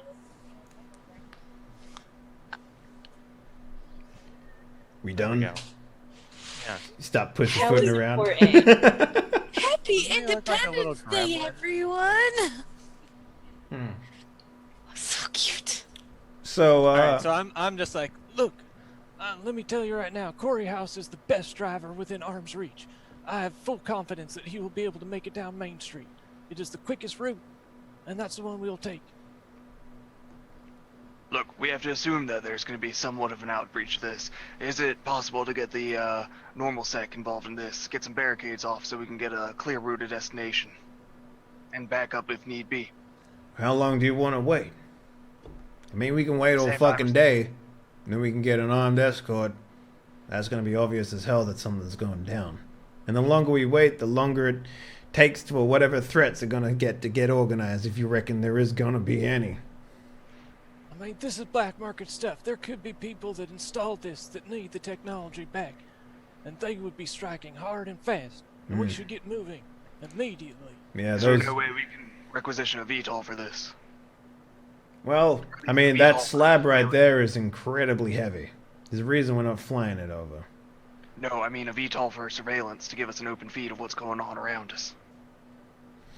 If you want to signal exactly where our location is from within hundreds of yards, that's a great idea. But I suggest we keep our head down and we get on the road. Alright, Straight up Main Street, huh? if that's what you think, Chief. Now listen, you guys are the experts. I just tell you what to do. If you think Look, that we should put go our down tires there... on the road, we put our balls on the table, and we go. That sounds painful, sir. Alright, so myself and Rodo, we'll sit in the back of the other paddy wagon. The two ladies, you're driving me. That's right. Alright. We'll put you in front. Everyone okay with that? Yeah. Yes, sir. Alright. Will do. That leaves Officer Randall and Officer House. You guys will be sitting in the front of the prisoner transport. There's not enough room for anyone else in the back of the paddy. Not with that giant slab of shit in there. Are we able to get the Roto Hound in there and set it to maintenance mode? Or, not maintenance, surveillance? No, I'm taking the roto with me. Alright, sounds like a plan. Let's go. All right. What was that, Officer Nothing, Randall? sir. I didn't say anything, sir. I was just wishing I had a donut. He like points to like the obvious donut shape on your left side that in your breast pocket that you haven't checked in. No, it's empty, sir. No ammo. I like All open right. up the thing. So with the help of the officers, you guys get all set up.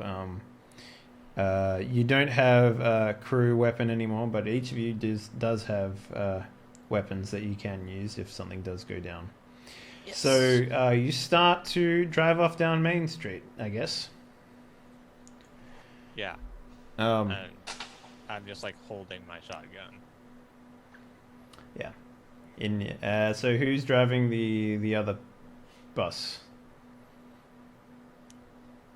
Saren or Kelso? Who's the better driver? Well, you- We all have We're the all same. the same. We're the same. Mhm. We give it to We're you. all horrible at driving. Unless Put ourselves you on believe in plateaus not above to. the others.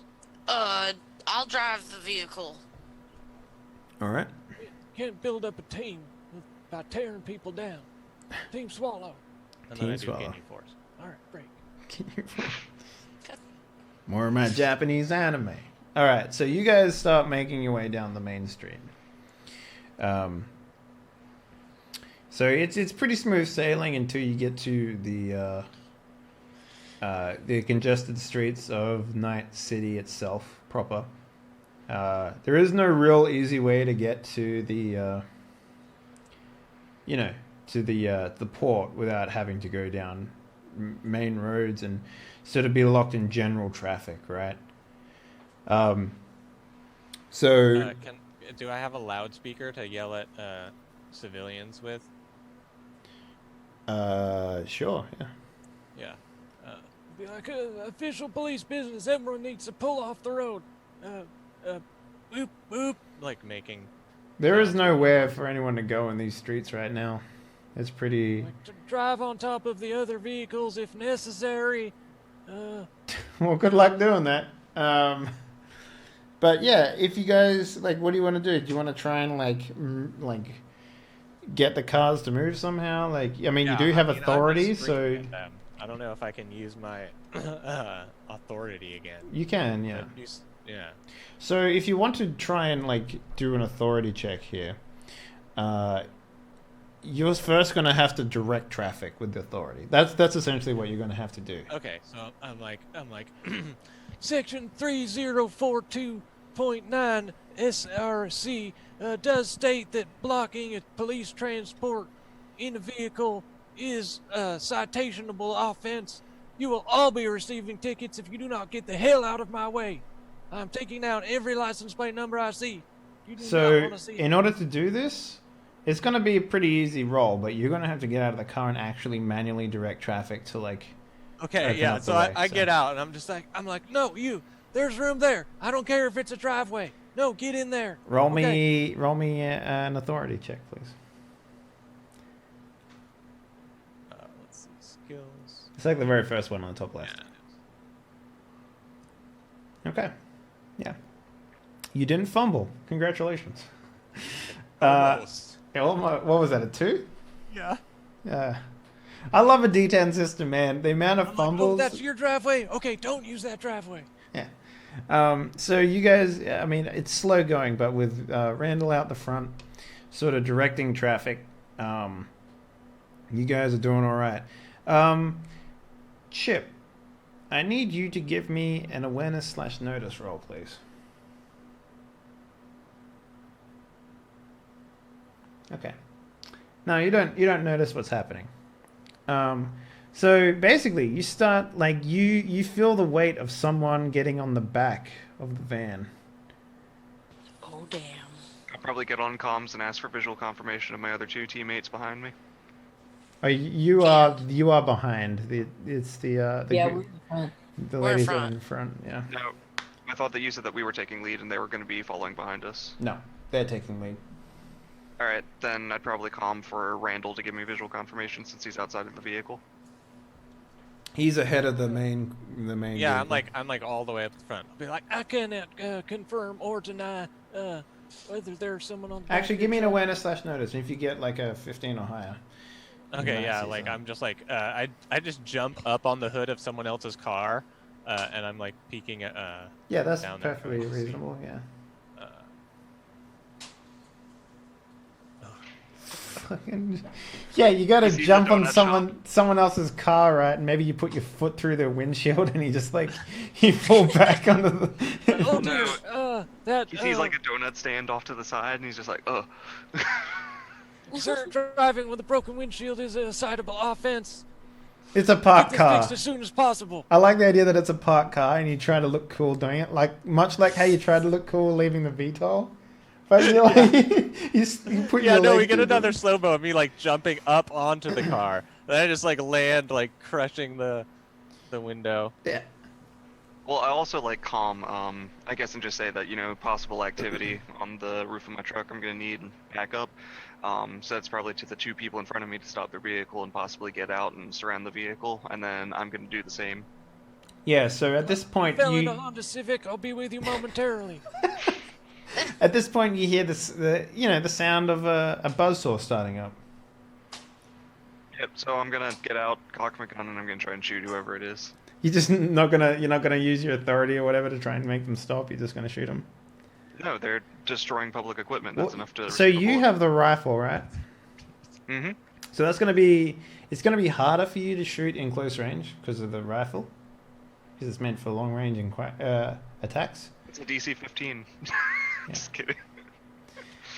Yeah. So in order for you to get close range, we'll make it a DC 18 because Okay. it's like a -2 normally, but we'll just add it to the DC. Okay. So target the Cromer. Yeah, yes, Chroma, please. So yeah, you walk around the corner, essentially, and you see basically a bunch of like there's 5 Chromas, 5 guys, and sort of like they got like bandanas over their mouths, and they got like spiked hair, and it's like pink and white and pink, and basically it's all pink and white sort of thing. And one of them's got a buzzsaw, and he's like trying to cut open the door. And the other ones have got like they're armed with a couple of shotguns, and yeah, it's pretty rough stuff. All right. So do I roll initiative first, or do I do a shot before? No, initiative you can starts? take a shot at one of them. Fuck 'em, Okey-doke. man. I just realized now I didn't put weapons on the Chroma. Whoops. Give me a sec.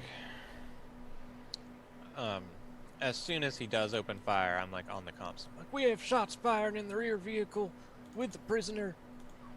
Oh yeah, I'm probably like screaming on comms. You know, I got 5 perp sighted trying to enter the vehicle. Shit. Shit. And I'm like Already. I'm like with my butt in like the window of the car trying to get out. God damn Oh, it. I rolled the wrong one. My Trying bad. to get We're me out of this already thing. out of the car, shotgun cocked, running around to the back of the second car. Okay. Yeah, no, you're fine. You close range. You fucking. So who are you aiming for? The guy with the buzzsaw? Yeah. Okay. Yeah, no. You shoot him, and basically just like he's like buzzsawing, and then he like looks to the side, and you're just like not even like aiming down the scope or whatever. You just like you hip fire this bitch, and he just goes flying back into a car. He's just like. Yeah, he starts bleeding pretty profusely.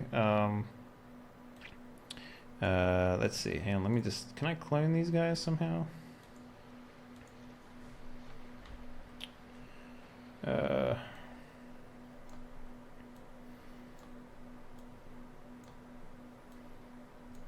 Okay, cool. Yeah. Oh, damn. You could probably just like score their wounds in those like boxes that appear up at the top. That's what I'm doing, yeah. That's what I'm going to be doing.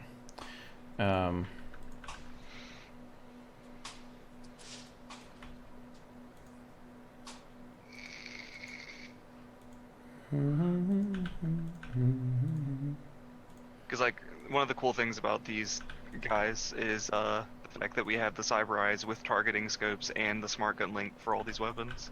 Yeah. Oh yeah, I forgot about that. Alright, doesn't matter. You guys doing alright anyway. So yeah, no, all the stuff starts going down. So now we're gonna do turn order. So if you guys could, we'll just say that these guys have submachine guns instead, because I didn't actually make weapons on these guys. So my bad. Sorry guys. So one thing I forgot to do. Okay. All this action's making me hungry. These... All this action's making me hungry, man. Damn. You're like Elvis, man. You're like Elvis.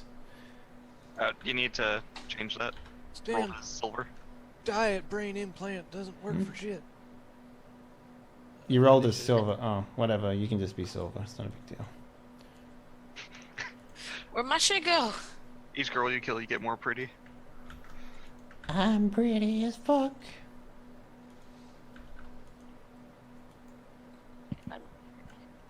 And the range is 200. Okay. Okay.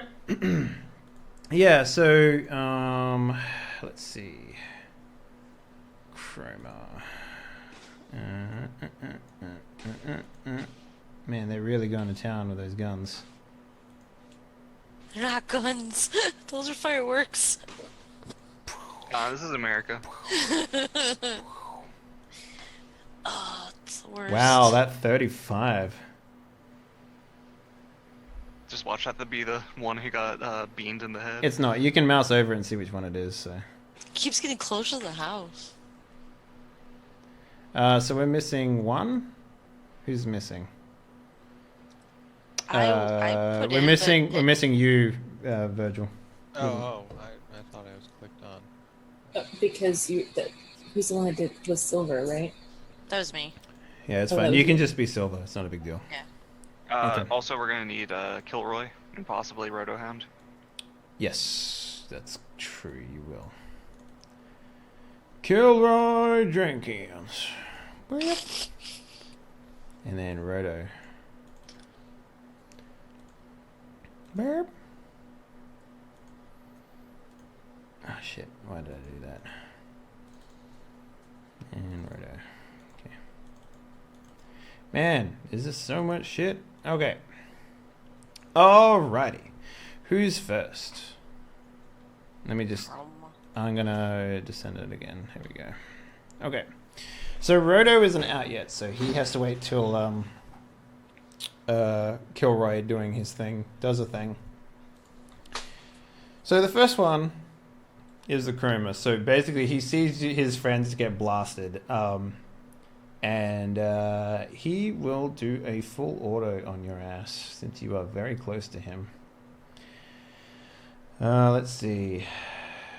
Who are we fighting? We are fighting against Corey, right? Yeah. Yep. Wait a minute, didn't they have shotguns? No, I changed it because I don't know where the shotguns Okay. are. So I didn't have a weapon set up for this. So why didn't that roll? Well, the fireworks have started for me now, so this may be exciting. Yeah.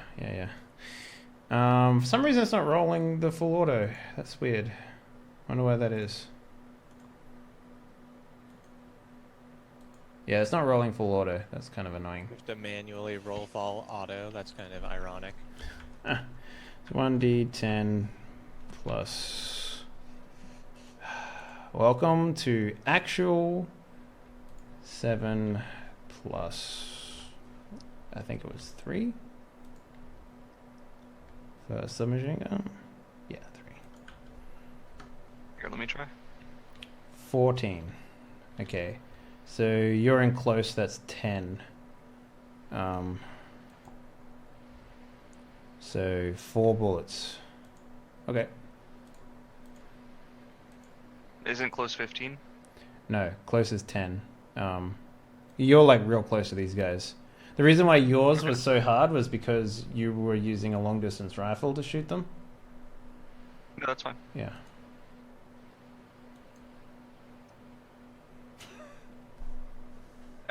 it probably didn't roll because the target needs to be set to like 1 or whatever. The what? Set number of targets. Oh, right. Yeah, okay, so that didn't work. Okay, alright, anyway. So 25, yeah. So he fumbles that. So he's going to roll 1d100.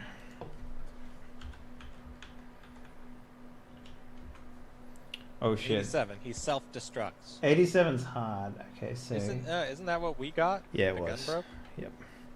14. So on a 1... Oh, yeah, good. He shoots himself.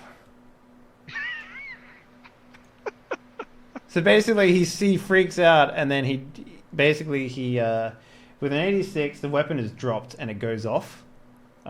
So he drops it. He starts to like shake when you shoot his friend. Like maybe this was like too much for him or whatever, and he drops the gun and it like sort of bounces. And you know, have you ever seen? Oh man, with the movie references, have you ever seen True Liars when? What's her face drops the weapon, drops the Uzi down the stairs, and it like shoots everyone because of the hair trigger. It's a little like that. Like this guy, like maybe there's a flashback. It's like, he's like, yeah, I just got this fucking hair trigger installed on this SMG. It's super cool, man. It makes it so that I can shoot motherfuckers like real quick. And then he like it like flashes back to like now, and he drops it out of like just how scared he was from you blasting away this guy with essentially a rifle, and the hair trigger just goes boink, and it just fucking. All right, so is he re-rolling damage against a different armor now? So there was 4 bullets essentially. So what he's going to do is he's going to roll against himself. Here we go, boys. Okay. Yeah. So that's against himself. So basically he drops it and it just fucking like careens up his body and maybe bounces off his head, and he's just like, holy fuck. It's just like the bullets just sort of like ricochet off of him, and he's just like, oh shit. But the beauty of that is that he doesn't have his gun in his hands right now, so you know, not so bad. Rotohound has yet to come out. So that was what, Jen? Yeah, Jen. Yep. Jen was the one. Yeah, you're up. So I take aim at the chromer that. Actually, hold No, on. you can't. So- You can't hit any of them right now. You are nowhere near them. So you would need to get out of your car. Car like 20, 30 feet in front of the car that they're behind. Yeah. Right? So they're all behind a car. Like you can't even see them from where you are. You'll need to get And into a she'll probably place. see me like climbing out of a Honda in front of the car, like trying to head that direction. Oh, so they're back behind the second truck. That's right. Yes. All right, so I just hear the noise. She's in our car though, right? No, she's in the back car. She's in the second one. Okay, so yeah, I get out of the car and head back to the back. The second van. Okay. What is your movement allowance? It's on your character. Movement is such a bitch. And well, bands can move like 2 feet per round. I have a runner. On the way, mate. Just hold 24. up. I'll be there. Okay, so you can basically get halfway down the middle of the second truck. Before, Cool. Yeah. And I'll take cover when I get back over there. So maybe like you open up a car, like you just sort of like smash a car window that's there in the side, or maybe there's someone in the car there or whatever, and you just sort of open his door and hide behind it. Yeah. And like the guy's like in the car, is like, what the fuck? It's like I just need your door. I'm Just stay requisitioning down. your Don't get vehicle. shot and die. Yeah. Okay. All right. So Mr. House. Sorry, Officer House. You're up. All right. Officer so in the house to you. I'm obviously just going to like smirk at this guy who just dropped his gun, Yeah. and I'm gonna take shot at one of his friends who has a gun in his hands. Okay, sure. Like, there's 2 more sort of a little bit further back from him. Yep. And they just sort of like, they all got their weapons trained on you, essentially. Yep. And I'm just gonna and like hip shot. All right, go for it. Hey, fumble, hey, fumble, hey, fumble. A 10 on the fumble table. Oh, that's not good. Roll me a. That would have hit too. Roll me a 1d10, a 1d100 plus 10. Gross. Because you rolled so poorly on your fumble. So. Ooh. Wait, what? 1d100 plus 10. Oh, you rolled a 1 on a 1d100? Yeah. Fucking what? Okay. So good. Alright, it literally says here, misfire, roll again. On a 99 to 100, hang fire. Which means that you won't be able to fire it anymore, so... Okay, he gets another. Yeah, roll me another 1d100.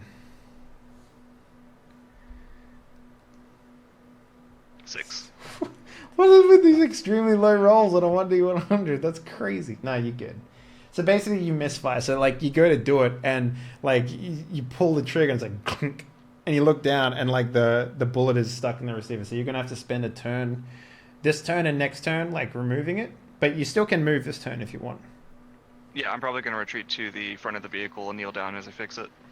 Okay. So you run around the corner sort of thing and just sort of like... Or, no, because I know these are armored vehicles, I'm going to run to the side, open up the door, and just, like, lean behind the door. So it's a big truck sort of thing. You got to, like, it's a big, like, moving truck. So you'll have to move all the way to the front of the vehicle. So you'll be at the front still, right? Like...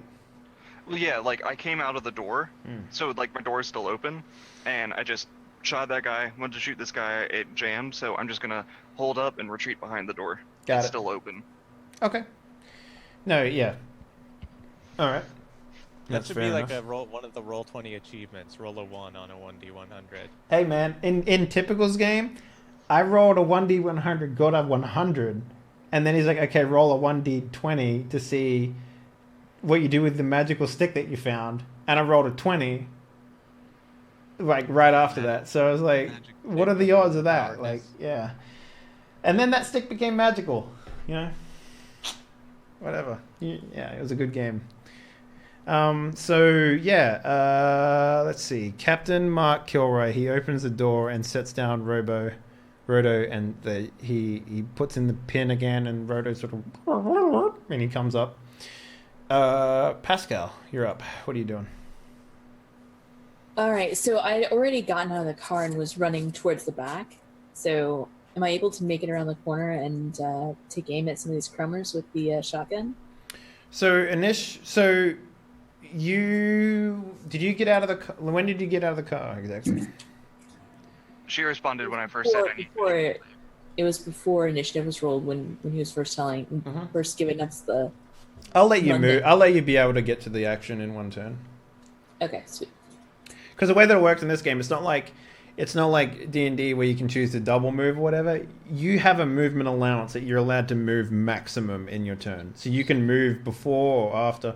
Here's the thing though, if you move and then fire, you'll get a -2 to your fire.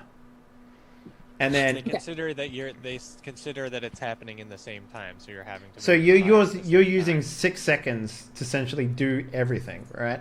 So the more you do in that 6 seconds, the more stressed you become, and the harder it is to do things. Gotcha. So, yeah, that makes sense. So the next time you do something after, say you move and fire, and then move again because you still have movement allowance, and then you fire again because your gun allows it, you're essentially going, okay, move -2 to fire, move -6 to fire, because every time you do in a sequential action, it adds a -2 to the thing. Gotcha. And with the shotgun, though, I can only fire one time, right? That's right. Yes. Yeah, it does like both barrels. But yeah, I'm gonna put both barrels up to one of these chromers that still is armed, and I'll take the -2 penalty to it. That's fine. So you're walking right up to him to do it? Okay, no, so as soon as I clear the back of the truck and I can see one of them that's still clearly a threat, I'm gonna take the shot.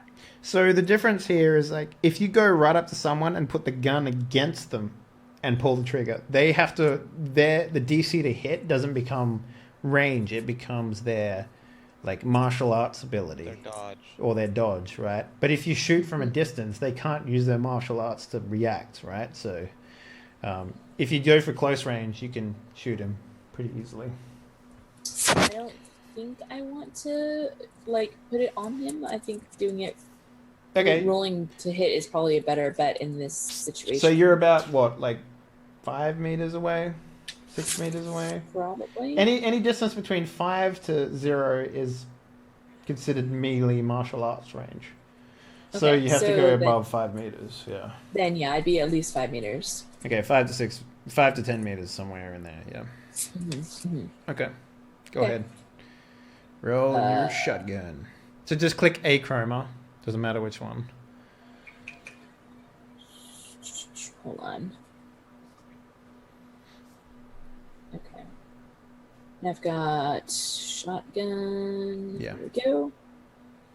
So you got to click a Nice. chroma and then you click the big circle. The first one's single shot. Right, right. And it's -2 in Yeah, the -2. modifiers. Yep, -2 in the modifier. Yep, you're onto it. Okay. Mm-hmm. Okay. Yeah.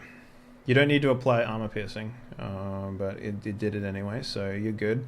So basically, you shoot this chroma. Which chroma are you shooting? The one that dropped his weapon, or the one that didn't? No, one that did not. Okay. So that would be this guy then. So you shoot him with this fucking shotgun. Like you roll around the corner, and you're sprinting, and maybe you slide and just blast one off, and it sort of it hits him, but it just sort of clips his leg or something like that. And underneath his leg, you can kind of see that he's like there's a metallic sheen to where the skin ripped off after you shot him, essentially. So what that means is that he's wearing skin weave armor underneath his skin, which is similar to what Our Lady had, Our Lady friend. So. Or he's a Terminator sent back in time. The likelihood of them having skin weave is more likely, I feel. Yeah. So Probably. Chroma's turn. All right. So the one that shot is going to return fire at you, Pascal. So he's going to use his submachine gun. He's going to do a 3-round burst at you.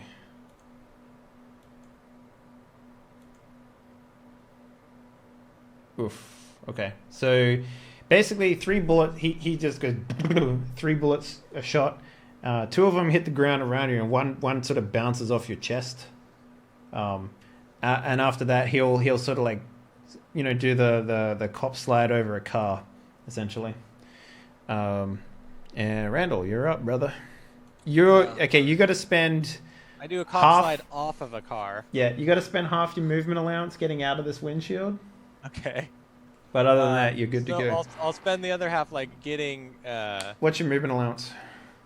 26, uh, I think it was. Yeah. Yeah, so I can probably get near the back vehicle, but I was pretty far. You were pretty far up. Like you were ahead of the front vehicle, so you can So get I'm in maybe between the two halfway. vehicles now. Yeah, just be between the well. two. Yeah. So So you can yeah. see Captain Kilroy setting up a roto hound at this point. Okay, great. And I'll just like yell. I'll be like, all right, team Swallow, swoop formation. We got targets on left 3. We got 1 doing a cop slide maneuver over there. He totally stole that move from us. Can I get any type of like roll to give a bonus for like tactics or anything to my teammates? Do you have anything that would do that, Let like me, a look at tactician or my- a leadership or anything like that? He has authority. Authority Yeah. doesn't work on cops. Authority doesn't work on cops. Where did I lost my thing. Hold on. Bort, come back to me. There you are. Skills. Authority. No charismatic leadership. No combat sense. No empathy skills whatsoever. Just awareness, notice. Shadow track. I'll let you do an expert roll here because this is like considered police tactics. Oh yeah, okay, and I have expert. Okay, awesome. This will be a 20. Oh, look at that. There you go. So everyone for the next turn can have a +1 on whatever they're doing, because that would be, and as long as it's considered getting into what did you say? They have to get into swoop formation. Which is It's when You spread out like your wings. You get a good spread so that you can swoop in on the targets in the centralized location. okay. All right. So basically, you're flanking them. If you if you flank any of these people, oh no, someone moved. Who was that? Who did that? Loose cam. Yeah, someone turned off their cam. It was my fault. I'm sorry. It's all good. I Click the wrong button. I didn't realize I was clicking a button. I was clicking back into Zoom off of Roll20 and hit the button by mistake. I'm sorry. I've ruined everything. You did. Do I have No, to it's speak in fine. a different accent now? I'm happy being a girl for once in my life. Wow. If you're fine with being an extremely handsome bald man. I mean, I've always had dreams, but It's okay. I know. Everybody dreams about me. Wow. Zing. The thirst. She immediately mutes herself. That was so quick. It's like like sounded like you were like playing it. Okay, so yeah, you're back now. Whose turn is it? Oh yeah, everyone gets a +1 as long as they're flanking, essentially.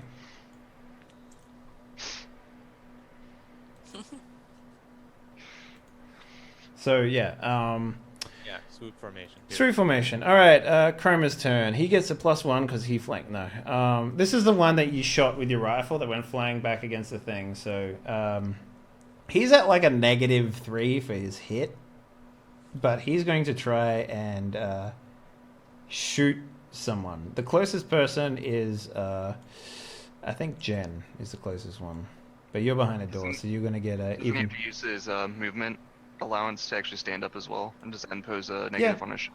Yeah, no, that's fine.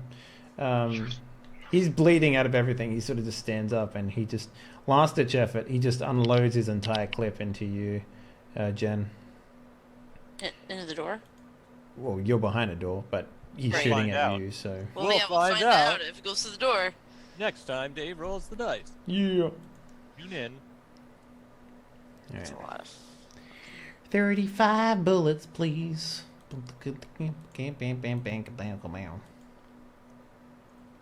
Okay, so the distance here is Oh wait, sorry, I'm shooting the wrong fucking gun here. Right, my bad.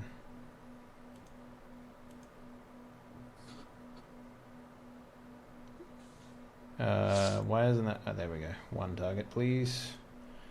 Okay, so 50 meters. Yeah, he's well and truly within 50 meters of you.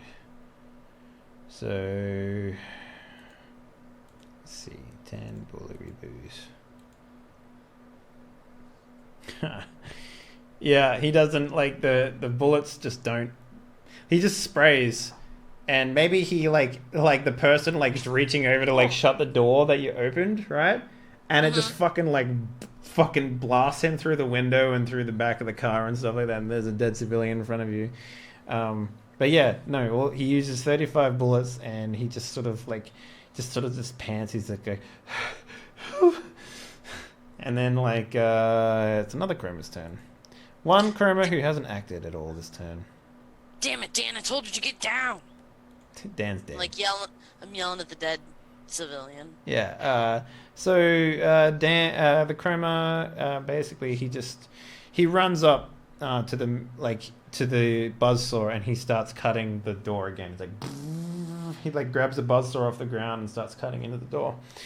Chroma 35. That's another one. So he basically goes over to where Dan is and like pushes him down onto the ground, sort of thing, like to crouch, and then he also takes a 3-round burst shot at you, Jen. Did he pick up his gun? No, this is a different Chroma. Oh wait, no, this is the one that he picks up his gun, and then he needs to reload. So 2, 4, and then he shoots a 3-round burst at a -6. So good call.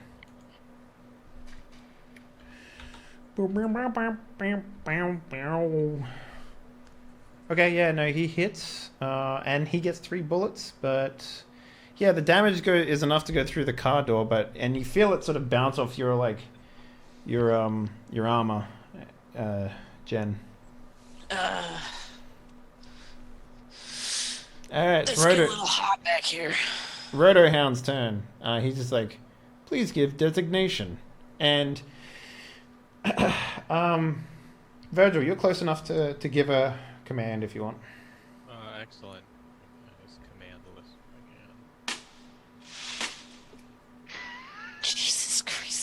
over those goddamn commands. I mean, they went over them like one time. I can't remember. Went all over these- one time. All right, let me give the you. manual, and it's in Japanese. God damn it! Uh, Kill order. you want to do kill order? Yeah. Okay. And I'll just point at one of these guys with the gun. All right. Yeah. So he'll run up and he'll just like fucking bite someone. Do it, doggy. Do it. So basically, he's like, "Huh?" And then like he opens his jaw like all the way like a snake, and then like these glass fangs just go and just pop out. Like do you remember those? Do you remember that game you used to play as a kid? It would be like an open mouth, and what you had to do, you had to take the teeth out, or you had to push the teeth down and pull your finger out, because sometimes it might close down. It was like that game sort of thing. Yeah. Yeah. So the dog sort of runs towards the one that it stood up, pushed the other guy down and reloaded. So he's hitting the 35 guy, which one was that? That was this one down here.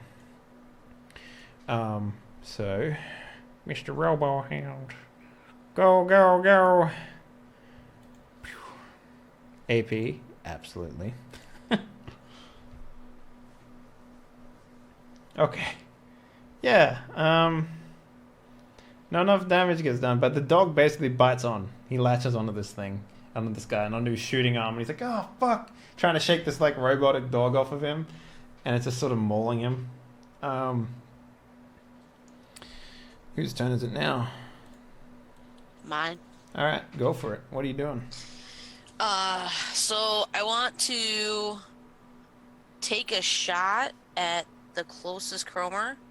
There's two in front of you. There's the one that dropped.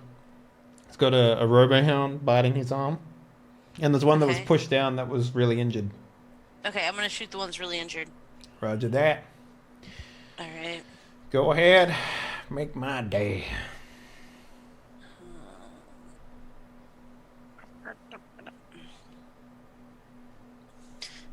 All right, and you said use the green, What are you shooting? the rifle. No, just single shot. Yeah, just use the first silver. First Oh, silver first- roll. Yep. Okay. And then you +1. For what? Okay, maybe not. If you're going into swoop formation, but you might need to move to do that. Yeah. Okay, I'm not doing that then. And no armor piercing. Okay. Yeah. No, you fucking miss completely. Cool. Yeah. You just like maybe you're like. You put the gun on the window that's now been blown out of the thing, and you take a shot, but then like you slip in blood underneath Dan that just bled under the ground, and you just like, whoop, and you just fire off into the air. It's like, pfft. Can Should have gone I? into swoop formation. You can move. You can move if you want. Seem right? What's that? That just doesn't seem right. What, my gun? Yeah, the roll just seems off. 1d10 plus 8 plus 9 plus 2 equals 7? Yeah, that doesn't make any sense. What did you It's, roll again? No. Try rolling it again. Are you clicked on a... Yeah. That's a weird looking roll. Well, I don't know There why we go. that's so weird. Yeah. That looks correct. Okay. Yeah. What's the difference between those two rolls then? The other one says equal and has the whole equation. Is it just maybe it just didn't The follow other through? one just said the roll of the d10 and didn't add anything. Yeah. See?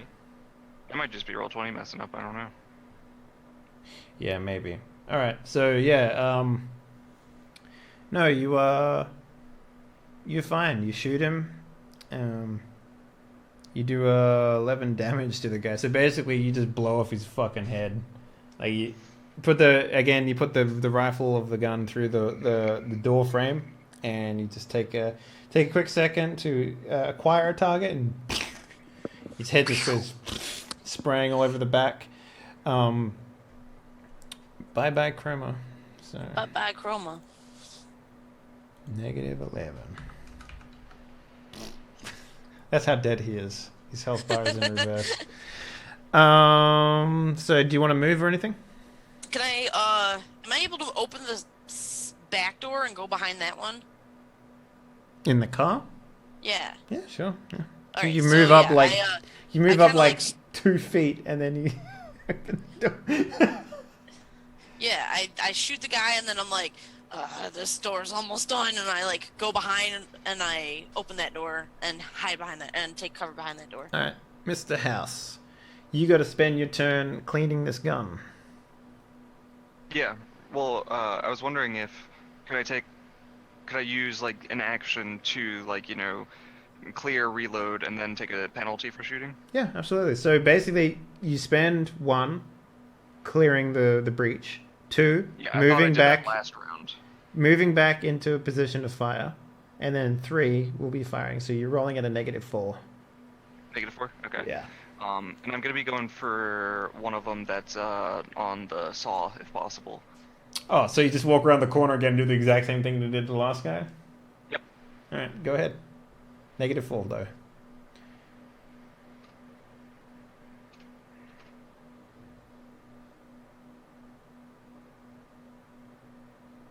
You shot the wrong gun.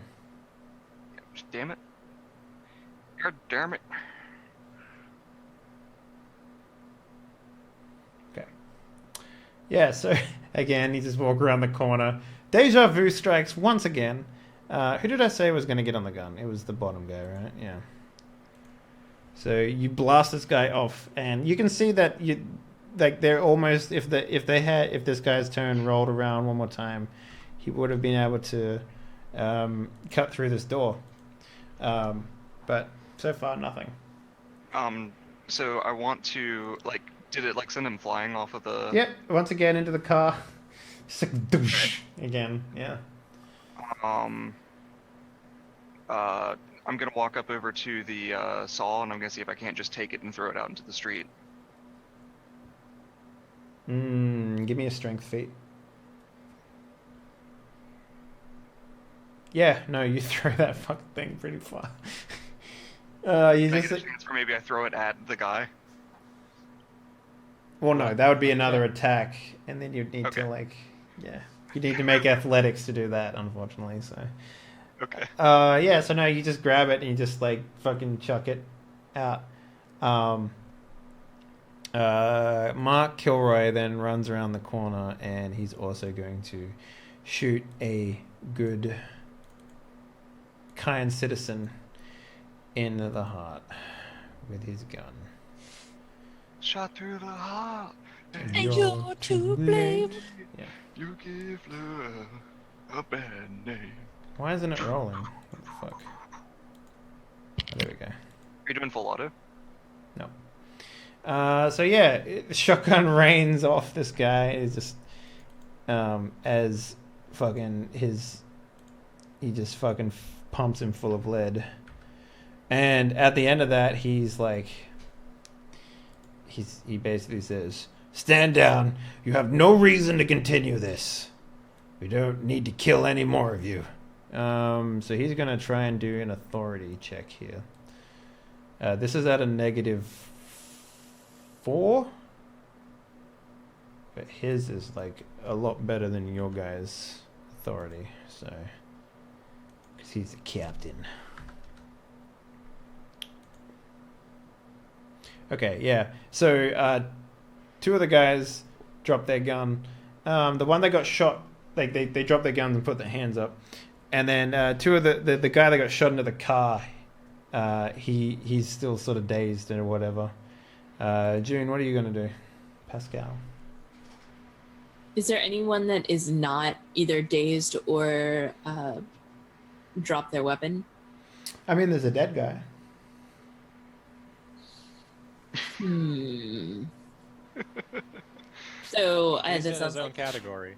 sounds like no. In that case, I'm gonna walk up to the closest one and slap him in handcuffs. Okay. So, where are you guys gonna put these guys? I mean, because remember, you got to take this person off to the right place. So We're gonna Batman it. We're just gonna hang him up from a light pole and just move on. No, I'm gonna walk up. What, 6 or 7 guys just hanging all in a bundle. Like No, I'm gonna bananas? walk up to that one car that got shot up. I'm gonna be like, All right, listen here, citizen. You're being promoted to stationary private. What you're gonna do, seeing as your friend was dead here, you're gonna go to the police HQ, fill out a requisition form for recovery of loss of damage civilian, and you're gonna turn these guys in. And just that's my Wait, you authority. mean the car that the driver got shot in? Oh, was it the driver who got shot? I thought it was like two passenger. If not, then God, just gonna I'm trying to get remember some which brave side of the person. road people drive their God cars damn on. it, Corey, you're talking to a dead corpse. We need somewhere to put these fuckers. No, you can No, do it. it's You just- can do it to someone else. It's fine. But you know, a 13 is not high enough for them to be like, no, we're not gonna like citizens arrest this person under word of like some fucking cop on the street. So they Alright, just then they if just that sort of fails, like I'm just just they like maybe they wind their window up. Yeah, and they're just like kind of like holding the wheels as they see like this giant like 18 gauge rifle. Yeah. Can I get like a luck check white knuckling for that a shit. delivery truck of some sort? Yeah. Go ahead. Roll me a luck check. Yeah, I like once again jump up on a car, being more careful not to step. On You the don't. things. Do you jump or do you like? No, I step on the bumper and then I step onto the hood. Good and man. start Good scanning. man. Because I would have made you roll for that shit again. No, you can't see any trucks in your vicinity. It's kind of weird that there would even be a delivery truck in the city at this time. Right. So, yeah, it's mostly just party goers right now. So, which is why the roads are so congested. Stop resisting. I beat them to death. All right, give me a melee. I almost do just want to like. So they're in handcuffs and you're just beating them. I mean, I have a buzzsaw. That's a lot quicker. Right. Just pick that up. You just want to No, kill we these might be guys? able to do like melee damage, but count it as stun damage. Oh man, we haven't been rolling stuns at all this entire game. Fuck. I knew there was Well, something that I was do? missing. So every time you If take you damage, damage. every time you take damage, you roll stun, which means that you might fall unconscious. I was wondering why it was like so weird. I was like, "What's going on here?" I should totally roll spaced stun. on stun. Like I totally spaced on that. Sorry guys, completely spaced on that. That means there could have been a lot more like unconscious people in this game. But anyway, Yeah. So I'm like, look, we got this truck is full of Miss Vanity. Can't fit anyone else in. We're gonna have to just hog tie these fuckers and pile them into the other vehicle. How many of these guys could we like stack in the other vehicle? one. Oh, we can get one more in there. Okay. What? Yeah.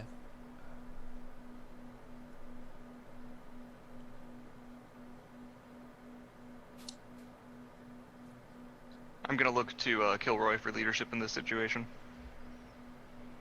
He just sort of looks at these guys and is like, "Do I look like a fucking beat cop? Why are we even thinking about this?" All right, Understood, sir. Let's move on. Toss Not him on with the us. sidewalk. I suggest we leave. So yeah, no, they're all like handcuffed or whatever. So he'll just sort of pull out his like Right. revolver and just walk up to each one, just shoot all four of them in the head, killing them all. And he's just like, he put it back in his thing, and like maybe like the civilians are just like watching. Maybe some of them have like their phones out or whatever, and then he like anyone that has a phone on, he's just like, phone now.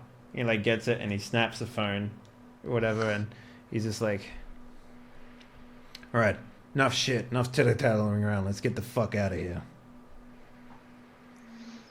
I'm gonna say that possible change of maneuvers where they, if possible, they get in front, or I get in front of them because the back of the van is exposed. Oh, you're fucking sure as hell not going to be able to move like that in this area. Uh, So you're going to have to continue, like, making space for them, Randall. Yeah. Right. Like- So I am gonna run back up to the front and like continue. I can't believe you people just pulled back onto the road. I've been gone for like 30 seconds. Get your car out of the road. And yeah, clear traffic for them. Yeah. So, yeah, you guys sort of arrive sort of at the port without any sort of hitches at this point. And yeah, basically there is they have basically like a container crate ready for this girl. They essentially Just a shipping container, like Yeah. a metal. Yeah, they so Randall maybe Kilroy sort of starts laughing as he like sees what's going into her, and he's like, "Oh, great." So basically, the meds techs they hook up like an IV, and they make sure to close it and lock it, and it's on the ground floor of a shipping thing, so they put containers on top of it. And they also make sure that it has an armed escort as well. But it'll be... it's all wrapped up sort of nicely now for the most part. The only thing that you have to deal with is the fact that you guys have some paperwork. All right, paperwork time. Paperwork time, yeah. Paperwork's the best time. I make a note of the name of the ship, Dave. Oh, okay. Well, it's not an SS because it's not a steamliner. So what do you call a shipping? McBoaty boat. Yeah. What do you call a? Booty McBoat face. What is a fucking ship size for shipping containers? Like, what is that called? Frigate? Freighter? Freighter. Freighter. The freighter gator. The freighter gator. There's like an alligator mascot on the side. Yeah, it'd be I'm called... just doing that, Dave, so that later on I can look it up on the internet and we can have a cool outro scene. I'm a freighter? Yeah. Is it USSS? No, that can't be right. Is it MV? That's a battleship. Is it MV? It would be SS, right? You sure it's SS? Or maybe like a I freightliner. know nothing about ships. Yeah, and I looked it up before. The only thing I ship is fan fiction. Oh, Cargo damn. ship. I do a lot of that type of shipping. It doesn't get very far though. So yeah, I'll the ship's name is Jang Jang. Is that what it is? Is it SS? Is it shipping ship?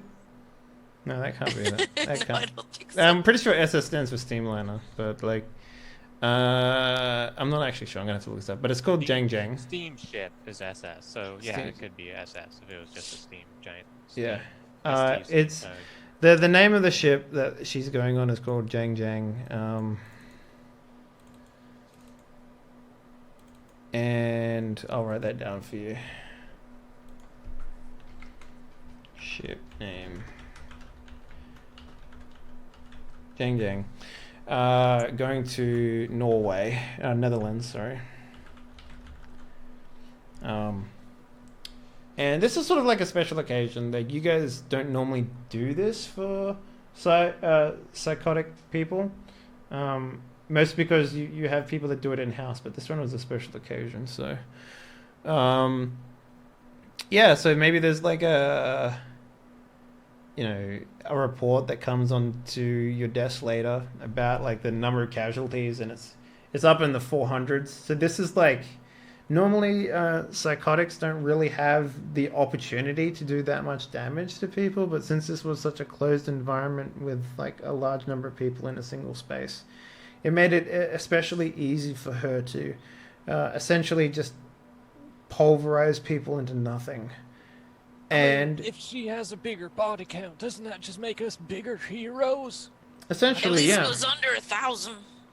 Yeah, essentially, yeah. So each of you get like a commendation for your valiant efforts in taking down the most notorious psychotic person that's come out of Nightcity in the 20-odd years that it's been around. So congratulations, team. You did it. I'm surprised that you managed to do it. Like, I'm honestly surprised in a lot of ways because I thought that she'd be a lot harder to take down. But I guess full autoing her after a while it sort of built up and you just got the rolls you needed to take her out. like a week later, Dave, I look up the SS Jang Jang. I know. Yeah, she's still moving. It'll take like a couple of months for her to get where she's Bad going. guys I can't just- beat teamwork. Yeah. Yeah. Taking her down I thought was going to be harder, but I loved the scene that it happened at. The way the scene went down was really fun. Mhm. Even though it wasn't a drawn out battle. I kind of like a nice, quick, dirty battle. So Thankfully, imagine the Quick and dirty. now. Imagine this fight, but with your characters in the campaign. It'll take forever. You guys would get rocked. Pretty much. Like if one of you guys got stabbed with her, she was doing 46 plus 12 damage. Yeah, I mean, that would take Band out, like, in one attack. Like Yeah, she does Barash enough has more damage. armor. Yeah. Barash has more armor than these guys. Yeah, well, I mean, these are standard issue Max Tech operatives, Right? so yeah. But yeah, no, you guys didn't have any like, you know, skin weave, synth weave armor or anything like that. You just had some opportunity. So let me give you an idea of how much cyber stuff she had inside of her body to give everyone an idea. She had 2 artificial shoulder mounts, one on either side. She had 4 cybernetic arms. Oh, you're breaking up, Dave. For me, at least. Okay. Well, she yeah, had. breaking up for me too. Oh, I don't know what to tell you there. She had 4 cybernetic arms. Inside of each arm was a ripper and also a buzzsaw that she never used. And she had skin weave of stopping power 20. She had an audio vox modulator in her neck. She had synth skin, which means that she could color her skin any way she wanted, and her eyes. She had tech hair, which is like cybernetic hair that she could like grow and color any way she wanted. She had a sexual enhancement device for, you know, better sexy times, and she had 2 cybernetic legs. So that was her.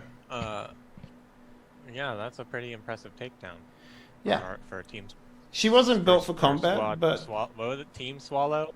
Team Swallow. Swallow. Yeah, Team Squad. Swallow. Yeah. Team Swallow. So let's Team Swallow. let's take this opportunity to do outros. Let's start with you, Kelso. Thank you very much for joining us for this episode. I appreciate it. Yeah. Yeah, we're getting the buffering again. All right, outro time. Outro time. All Kelso. I heard was outros, and there was Yeah, Kelso, you're up. Go. Go, Kelso. me. Okay, sorry. I was getting some connection nativity toodles. Hello, I'm Kelsa, or goodbye, I suppose. You can find me on Twitter at Kelsa. Also on Twitch, I'm Kelsa Delphi. And I do a lot of role-playing shows, like 4 of them a week now. It's pretty crazy.